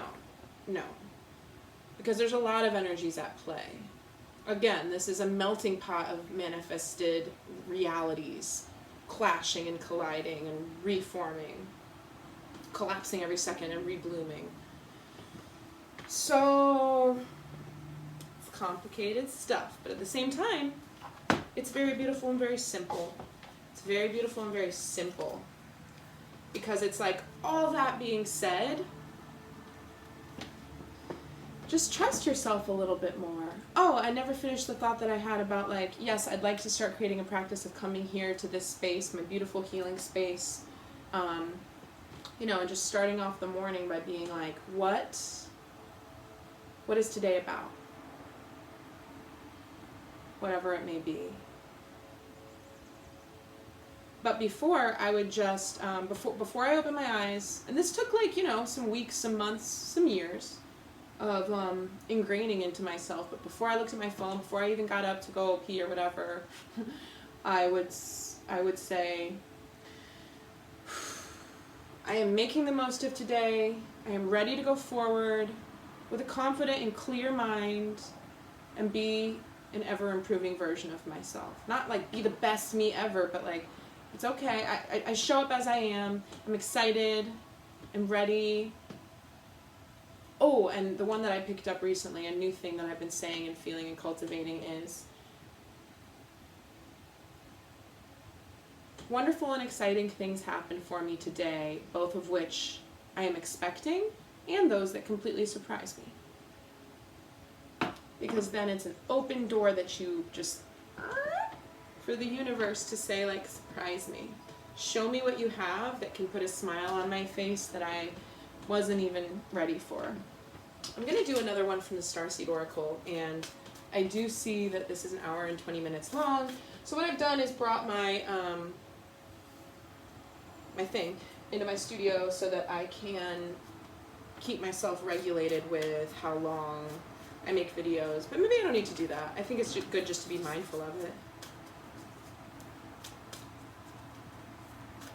I'm always refining, I'm always trying, like, I just simply don't know certain things, and that's okay. It's all very trial by error. I think a lot of people who watch these videos, these first few videos that I'm trying to put on this YouTube channel, whatever it is, whatever's happening, I talk a lot about, like, I'm still trying to figure things out, because it's an embodiment of how I approach my life. It's okay to want to go out and do something new and not know how it's going to happen, and then process and talk through what's happening while it changes and evolves and takes the shape that the good Lord intended.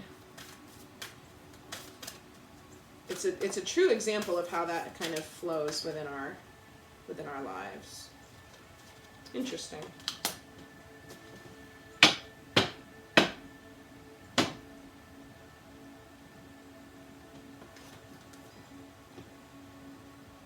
I've absolutely never seen this card.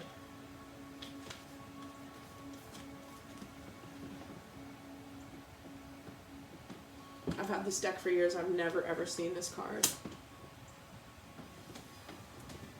Oh.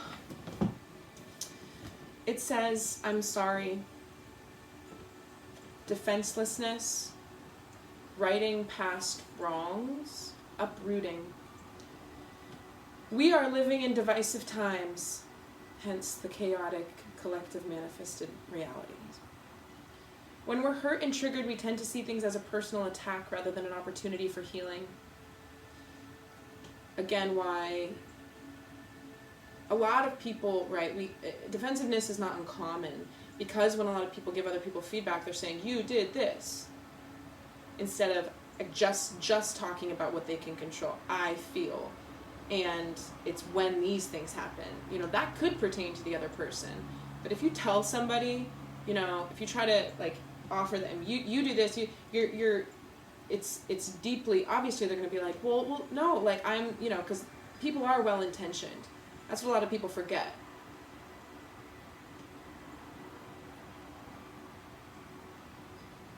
When we're hurt and triggered, we tend to see things as a personal attack rather than an opportunity for healing.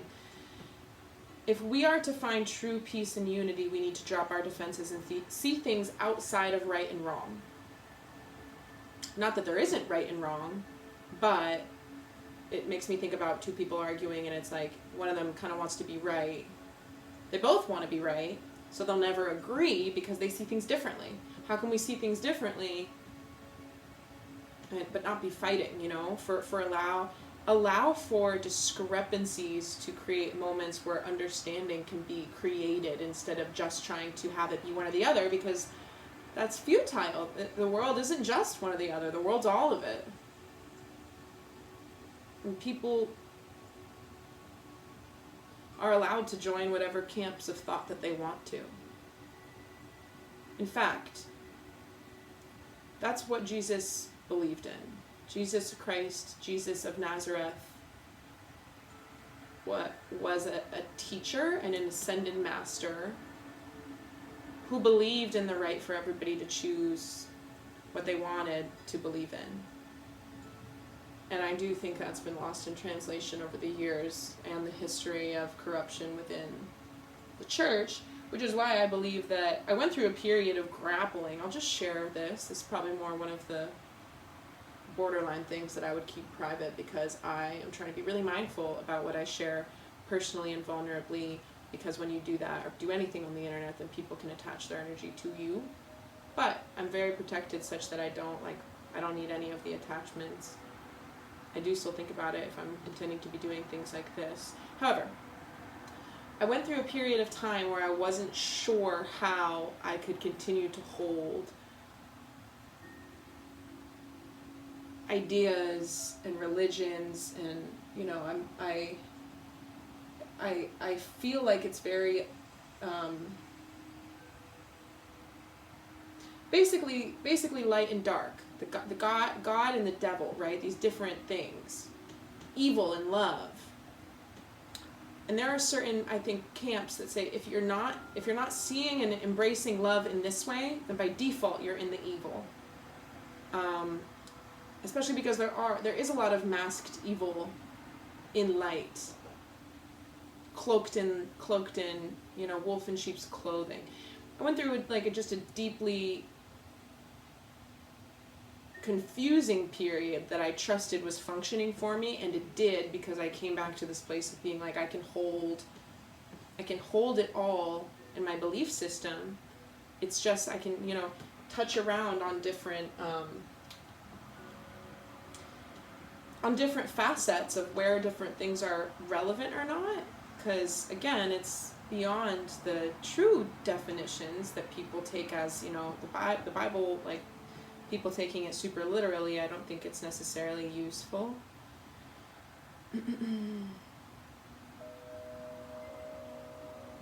I'm looking for a quote.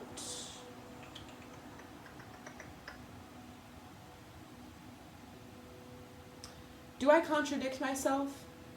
Very well then, I contradict myself.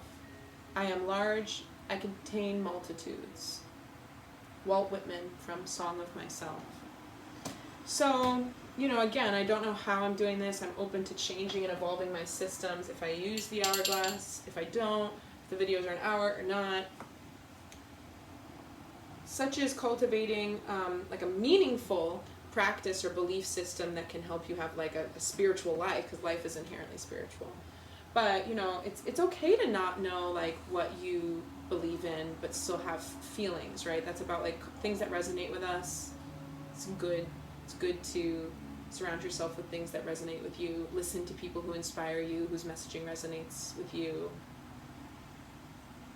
And as you grow and evolve, you'll let go of certain things and hold on to others and find new ones, because if your frequency is changing, then you're always going to be resonating and aligning with different and new things that can continue to inspire you in ways that are now applicable to where you're at. So this card, I'm sorry, I'm returning to its definition. As souls, we intrinsically remember unity and yearn for it here on earth. Perhaps this is why it feels so painful when we experience the opposite.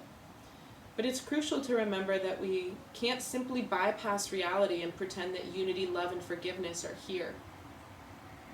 This is one of the greatest challenges for starseeds. To bring about unity, we must first acknowledge the ways in which both we and the world have been divisive, personally, ancestrally, and collectively. The shadows, hate, wounds, separation, severing, wrongs, and sadness. You may be called to explore how you, your ancestors, or your society have, consciously or unconsciously, inflicted pain on others. To find a way to drop the armor around your heart and see things as they truly are for all people.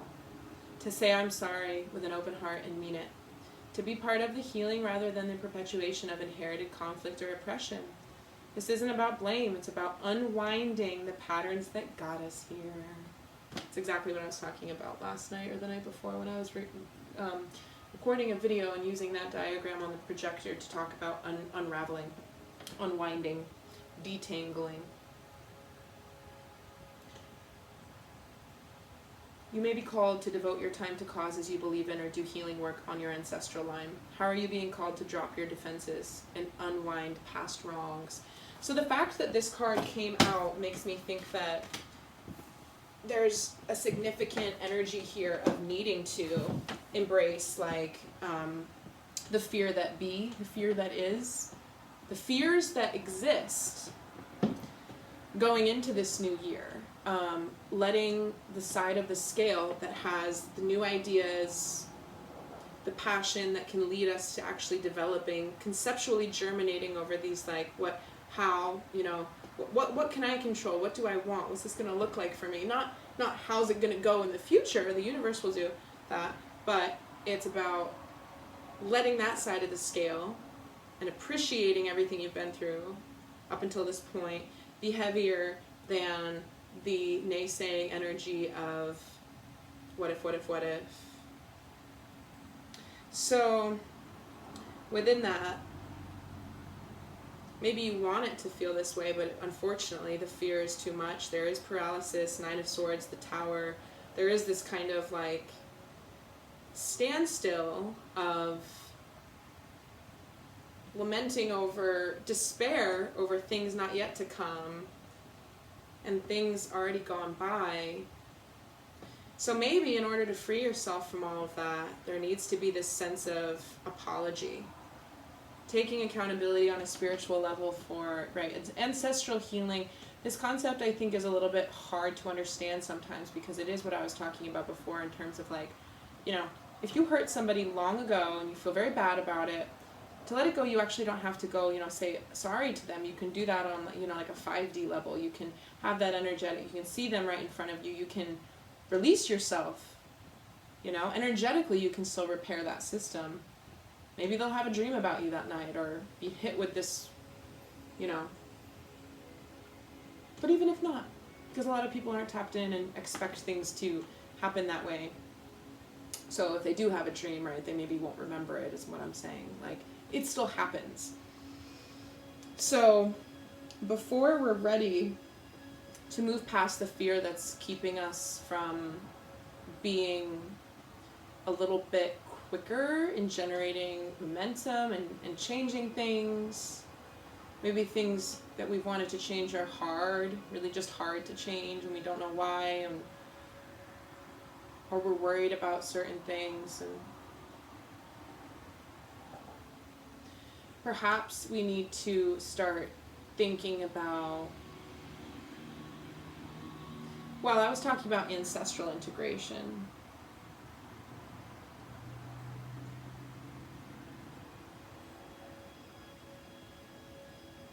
So I'm not taking the card too literally. I like the visual though, because it has this mirror image of two kneeling people, and as they kneel, their lower halves, their knees, their shins, their feet, start to kind of move into roots that seep into the ground. And what that speaks of to me is my, diagram that I was referencing yesterday. So I guess it'll be a video that happened right before this one that you could watch if you wanted to know what I'm referencing. But it's not just the surface feeling. So the form, the figure is in prayer. Figures like this. Figures not just in this present moment because there's such a deep attachment. So the card says uprooting. Uprooting. Typically if people aren't bold or brave or courageous enough to do something in the now, it's because they're rooted to something else via attachment. And that could be the roots, the family tree. That could be something from the lineage, from the bloodline, that's holding them back.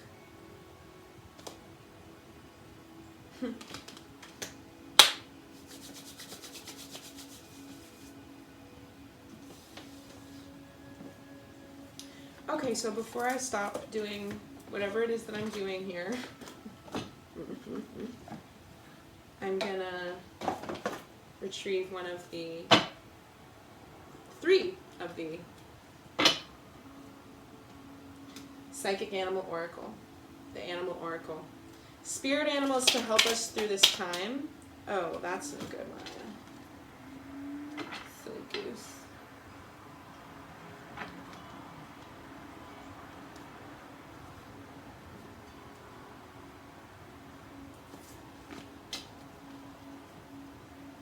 Like I said, I'm still working on the shuffling.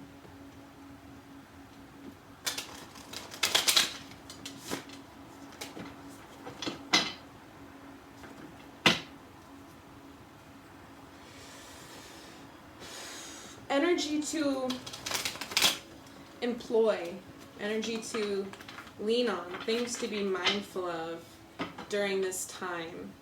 And to summarize, this time is a new beginning. We're moving into a different level of our own development, in my opinion. Personally and collectively, it's like the world opened a new chapter throughout the last year. It's almost like, I'm not going to talk about it in awakening terms, but awakening terms, what does that even mean? I just mean like the spiritual jargon, or like the higher things that are happening, the energies, the astrology. No, I think that it's the first year that it's like, we're not in a pandemic anymore, so we're starting something new. We're trying to live in a world where our,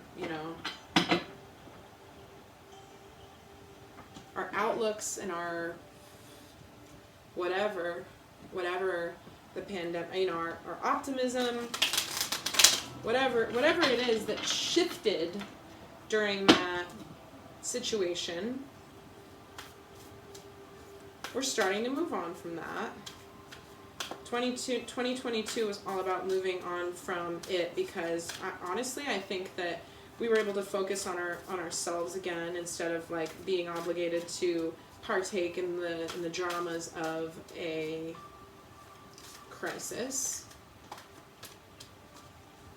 a global crisis.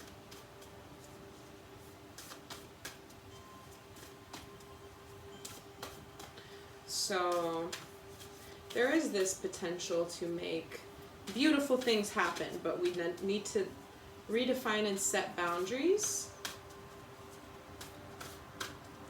Let ourselves surrender to the present moment and all of its sweetness. And then be okay with asking ourselves why we can't do that, why we're not enjoying our lives, what it is, what is holding us back, where we do have attachments or self-limiting beliefs about, well, I can't do this because of that. Oh my goodness. 3 came out right here, so those are the ones I will be taking.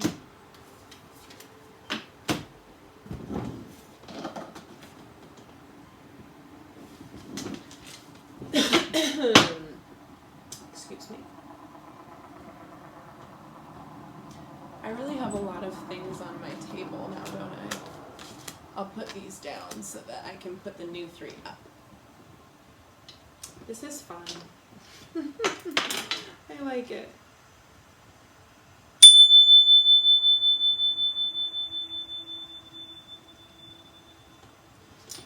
I forgot to announce that I was going to be doing a chime. And for that, I'm sorry.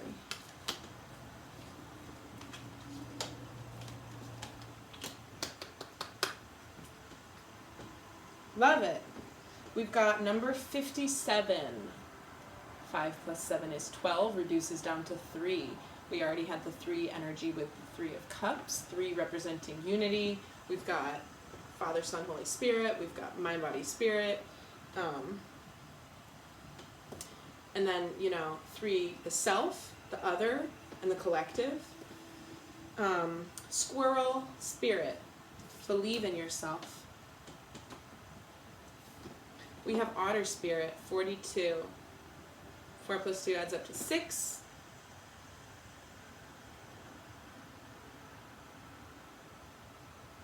You know what, I'm realizing that I'm not, I don't see a lot of 6s.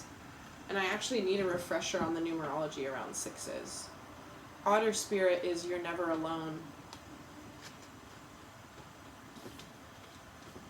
Cat spirit, claim your independence. 4. All 4 paws firmly on the ground. 4. Stability.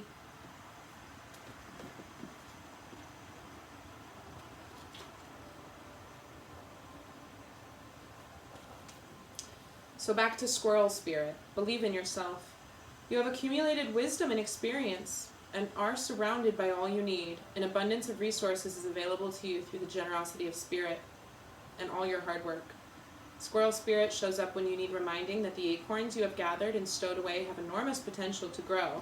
That's the dreams that you can create if you have a willingness to.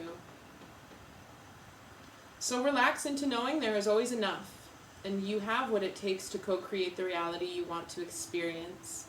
Through diligent preparation, you have gained wisdom and strength. That's that conceptual groundwork. And celebrating everything that it's not here anymore, but the 3 of Cups, right? You have done a lot of things. You should be proud of yourself. How much potential you have. Believe in yourself, for Spirit believes in you and wants you to know that you have enough and are enough. Doesn't that truth make you feel safe and secure? It should, for you have everything you need right now. The protection message is, the unpredictability of life can shake your confidence in yourself and your potential for handling the challenges that come your way. Does the thought of not having enough or being enough make you squirrely? Have you forgotten all your strengths, wisdom, and resources? You have come so far on your wits and creativity, making use of all your potential and all that Spirit presents you to help you through life's trying times. It's time to look back on your life and remember how your needs have always been met for the highest good, even in your most challenging times. Life loves you, and so many hidden treasures are in plain sight, ready to be revealed when you most need them, so relax.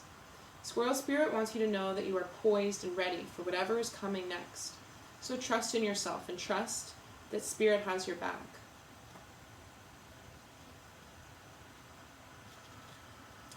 Otter Spirit, you are never alone. Like true friends, otters nurture each other and express their affection through touch. Actions such as holding hands and giving hugs offer reassurance that we are never really alone, and that we are always cherished. Otter Spirit has appeared to remind you to experience and express friendship in a tangible and even tactile way. Communicate with your voice, your facial expressions, your gestures, and your actions, letting your love express itself beyond just the words you speak. Otter Spirit's message is that presence matters, so remember to be fully present with those you care about, helping them sense the love and affection and appreciation you have for them. Now is a time for a joyful celebration of the love in your life that expresses as friendship and companionship. Hug someone, touch their arm, or simply look into their eyes with your full attention, saying, verbally or in your mind, I care and you matter. Make time for friendship. Otter Spirit promises that the moment you reach out, you will remember that you too have many who love and care about you. You are never alone and you are always loved. The protection message is, have you been channeling all your affection to just one person, or counting only on one friend or individual to hold you up, heedless of your resources all around you? You deserve support from love from many people, and when Otter Spirit arrives, you are reminded that you have a community. Somewhere is another friend who wants to experience the joy of giving to you and seeing your happiness as you receive their gift of attention, affection, and kindness. Otter Spirit wants you to be able to open your eyes and see the love that is available to you from all directions. Do you believe it? Do you feel it? Reach out to someone and you will see that they want to hold your hand just as much as you want to hold theirs. Love, support, and friendship are available to you, so connect with community and friends.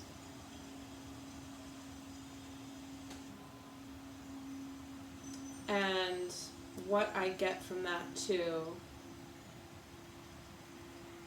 is that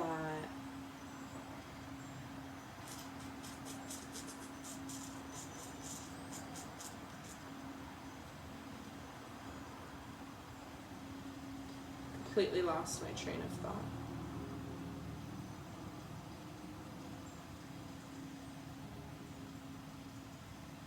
Ah, yes.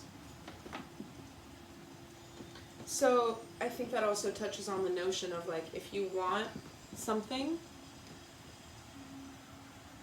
you can create it for somebody else. Not with the expectation of like, if I do this nice thing, then I'll get this nice thing back. But a lot of the times you get the energy that you give. And that's why I think it said, reach out. You know, if you want to diversify the companionship and the sense of support that you feel on a regular basis in your life, it's okay to try to forge a new connection or intention, you know, with another soul, or even a sense of communing with something greater than yourself, because you are never alone. Even if you're alone without any other people around you, you're definitely seen and held in the universe. And it's sad that a lot of people don't feel that way. But I'm not trying to be like isn't it sad? No, I just that's my wish, is that people can feel held and loved and seen by the universe, because not everybody does have people around them. Cat spirit, claim your independence. When cat spirit meows, she is calling you to claim your independence. So cute. She is calling you to claim your independence and allow for some space between you and others in your life. So this is funny because they contradict each other. But we'll find out why not. The only way you can grow in all your relationships now is to have a healthy sense of self-respect and self-worth. When you walk with dignity, knowing who you are, self-aware and willing to grow, trusting the value that you bring, the world will mirror back all of this to you. So that, you know, you get the energy that you give, so you can give in such a way, because the world will mirror back what it is that you're truly emanating. So if you don't like what you're getting, then think about what you're emanating and how you're thinking and why you're doing what you're doing, etc., etc. This also harkens back to the notion of boundaries. So, you know, release the weight of the world, release the attachments, dig into assessing the quality of your psyche, the permanent fixtures in the landscape, the landmarks in the landscape of your psyche. You drive around up there all the time, but what do you commonly pass? You know, are you driving in circles? Do you keep passing that one stupid billboard? What does it say? That somebody a long time ago told you that you weren't good enough and that wasn't an okay thing to say or do, because you keep seeing it, but it keeps leading you back into the same place. That sign is not a good sign to follow. The directions are not leading you anywhere else, but seeing the sign again and again, then nothing changes. I'm sorry for believing.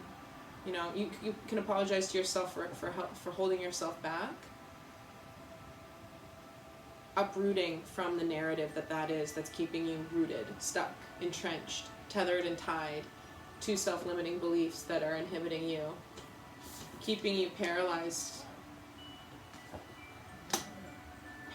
and unable to move forward, even if, and especially if you want to change. Setting boundaries, and I like that this actually came out right after Otter Spirit, because Otter Spirit's reminding you that there is, you know, love and companionship and friendship available to you and from the universe and other spirits and angels and guides that guide you and work with you, whether you know it or not, because you have them. There's a balance then with, you know, in terms of the spiritual way, it's like communing, opening up my crown chakra, being here in this space with my amazing selenite that makes me feel, you know, very open and connected. This practice, open and connected. The boundaries would be grounding, coming back to myself, being quiet. You know, or you could think of the boundaries being like re-immersing with the world, not spending my whole life up here in this one room, which I would love to do, like Bo Burnham and Inside, his Netflix special.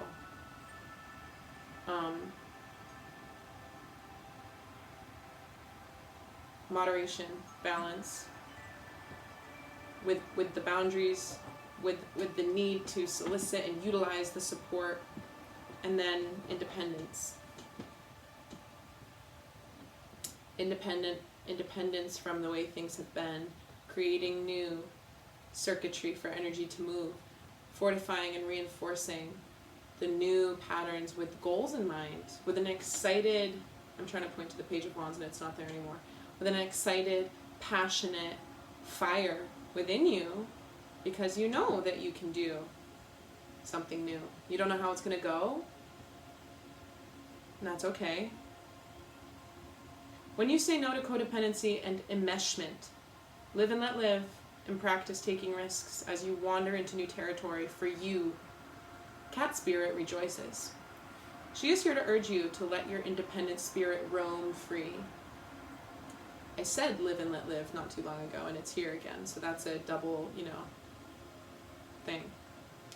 This may be the time you are facing some unpredictable situations. This is the protection message.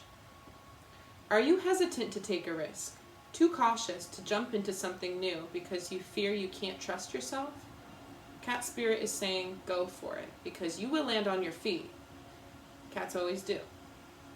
If nothing seems to be working, and if they don't land on their feet, they land in this awkward way that they immediately bounce back up from. So don't worry, because either way you're good. If nothing seems to be going according to plan, there is no reason to worry. Cat Spirit loves to mix it up, and these seeming upsets will actually bring you some wondrous and unexpected opportunities. That's the Tower here. So, it's gonna crumble regardless. Do you want to formulate that, the drastic change, or are you gonna fear it and go down without a plan? Because the person that welcomes change and can adjust and assess accurately when things are no longer serving their purpose and we need to cut things away and move on, that person still goes through deep emotional depths, highs and lows, but they're more able to rebuild. There's a resiliency there when you're honest with yourself.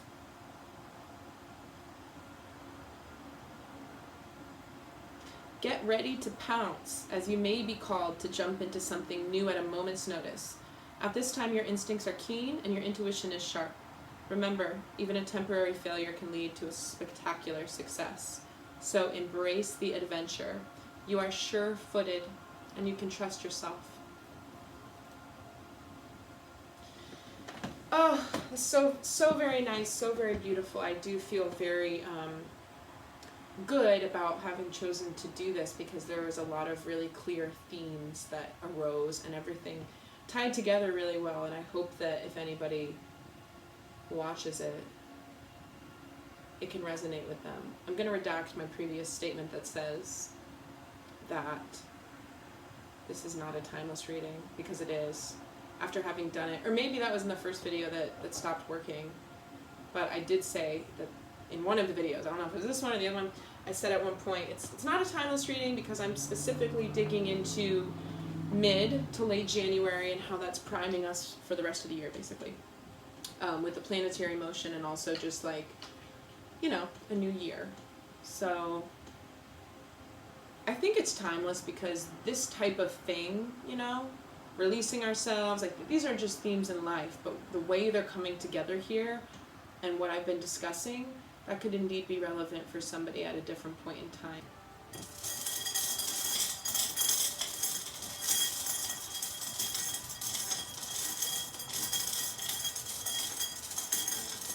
I hope that everybody feels energized and hopeful. It's okay if you're tired right now, then rest. There's a lot to be, I give you permission to just rest. You're not lazy. But here's the thing, if you're telling yourself you're resting, but you're just watching TV the whole time, you're not resting. You're still flooding. Your brain is still processing. Of course you always feel tired. You're not resting. Actually take a nap, If you're tired though, literally everybody is, then go ahead and rest. It's okay if that's what you need. Also, I got really strong smell of fresh croissant, which sounds amazing right now, but also if you're having a croissant, then that might be for you, the rest thing. That message might be for you in particular. Okay, so the Nordic rune that we got is Wonjo. I might have to find a way to be a little bit closer to the camera or just focus on having my projector attached at all times so that I can share the images of things. But it's a line that goes straight down and then a doot, doot, doot, doot, doot. Looks like the letter P actually, but the P is a triangle, okay? So that's Wonjo, and it means joy and pleasure. what better way to end a conversation about surrendering to the sweetness of life and not a conversation, a reading, a ramble. Thanks for listening to me.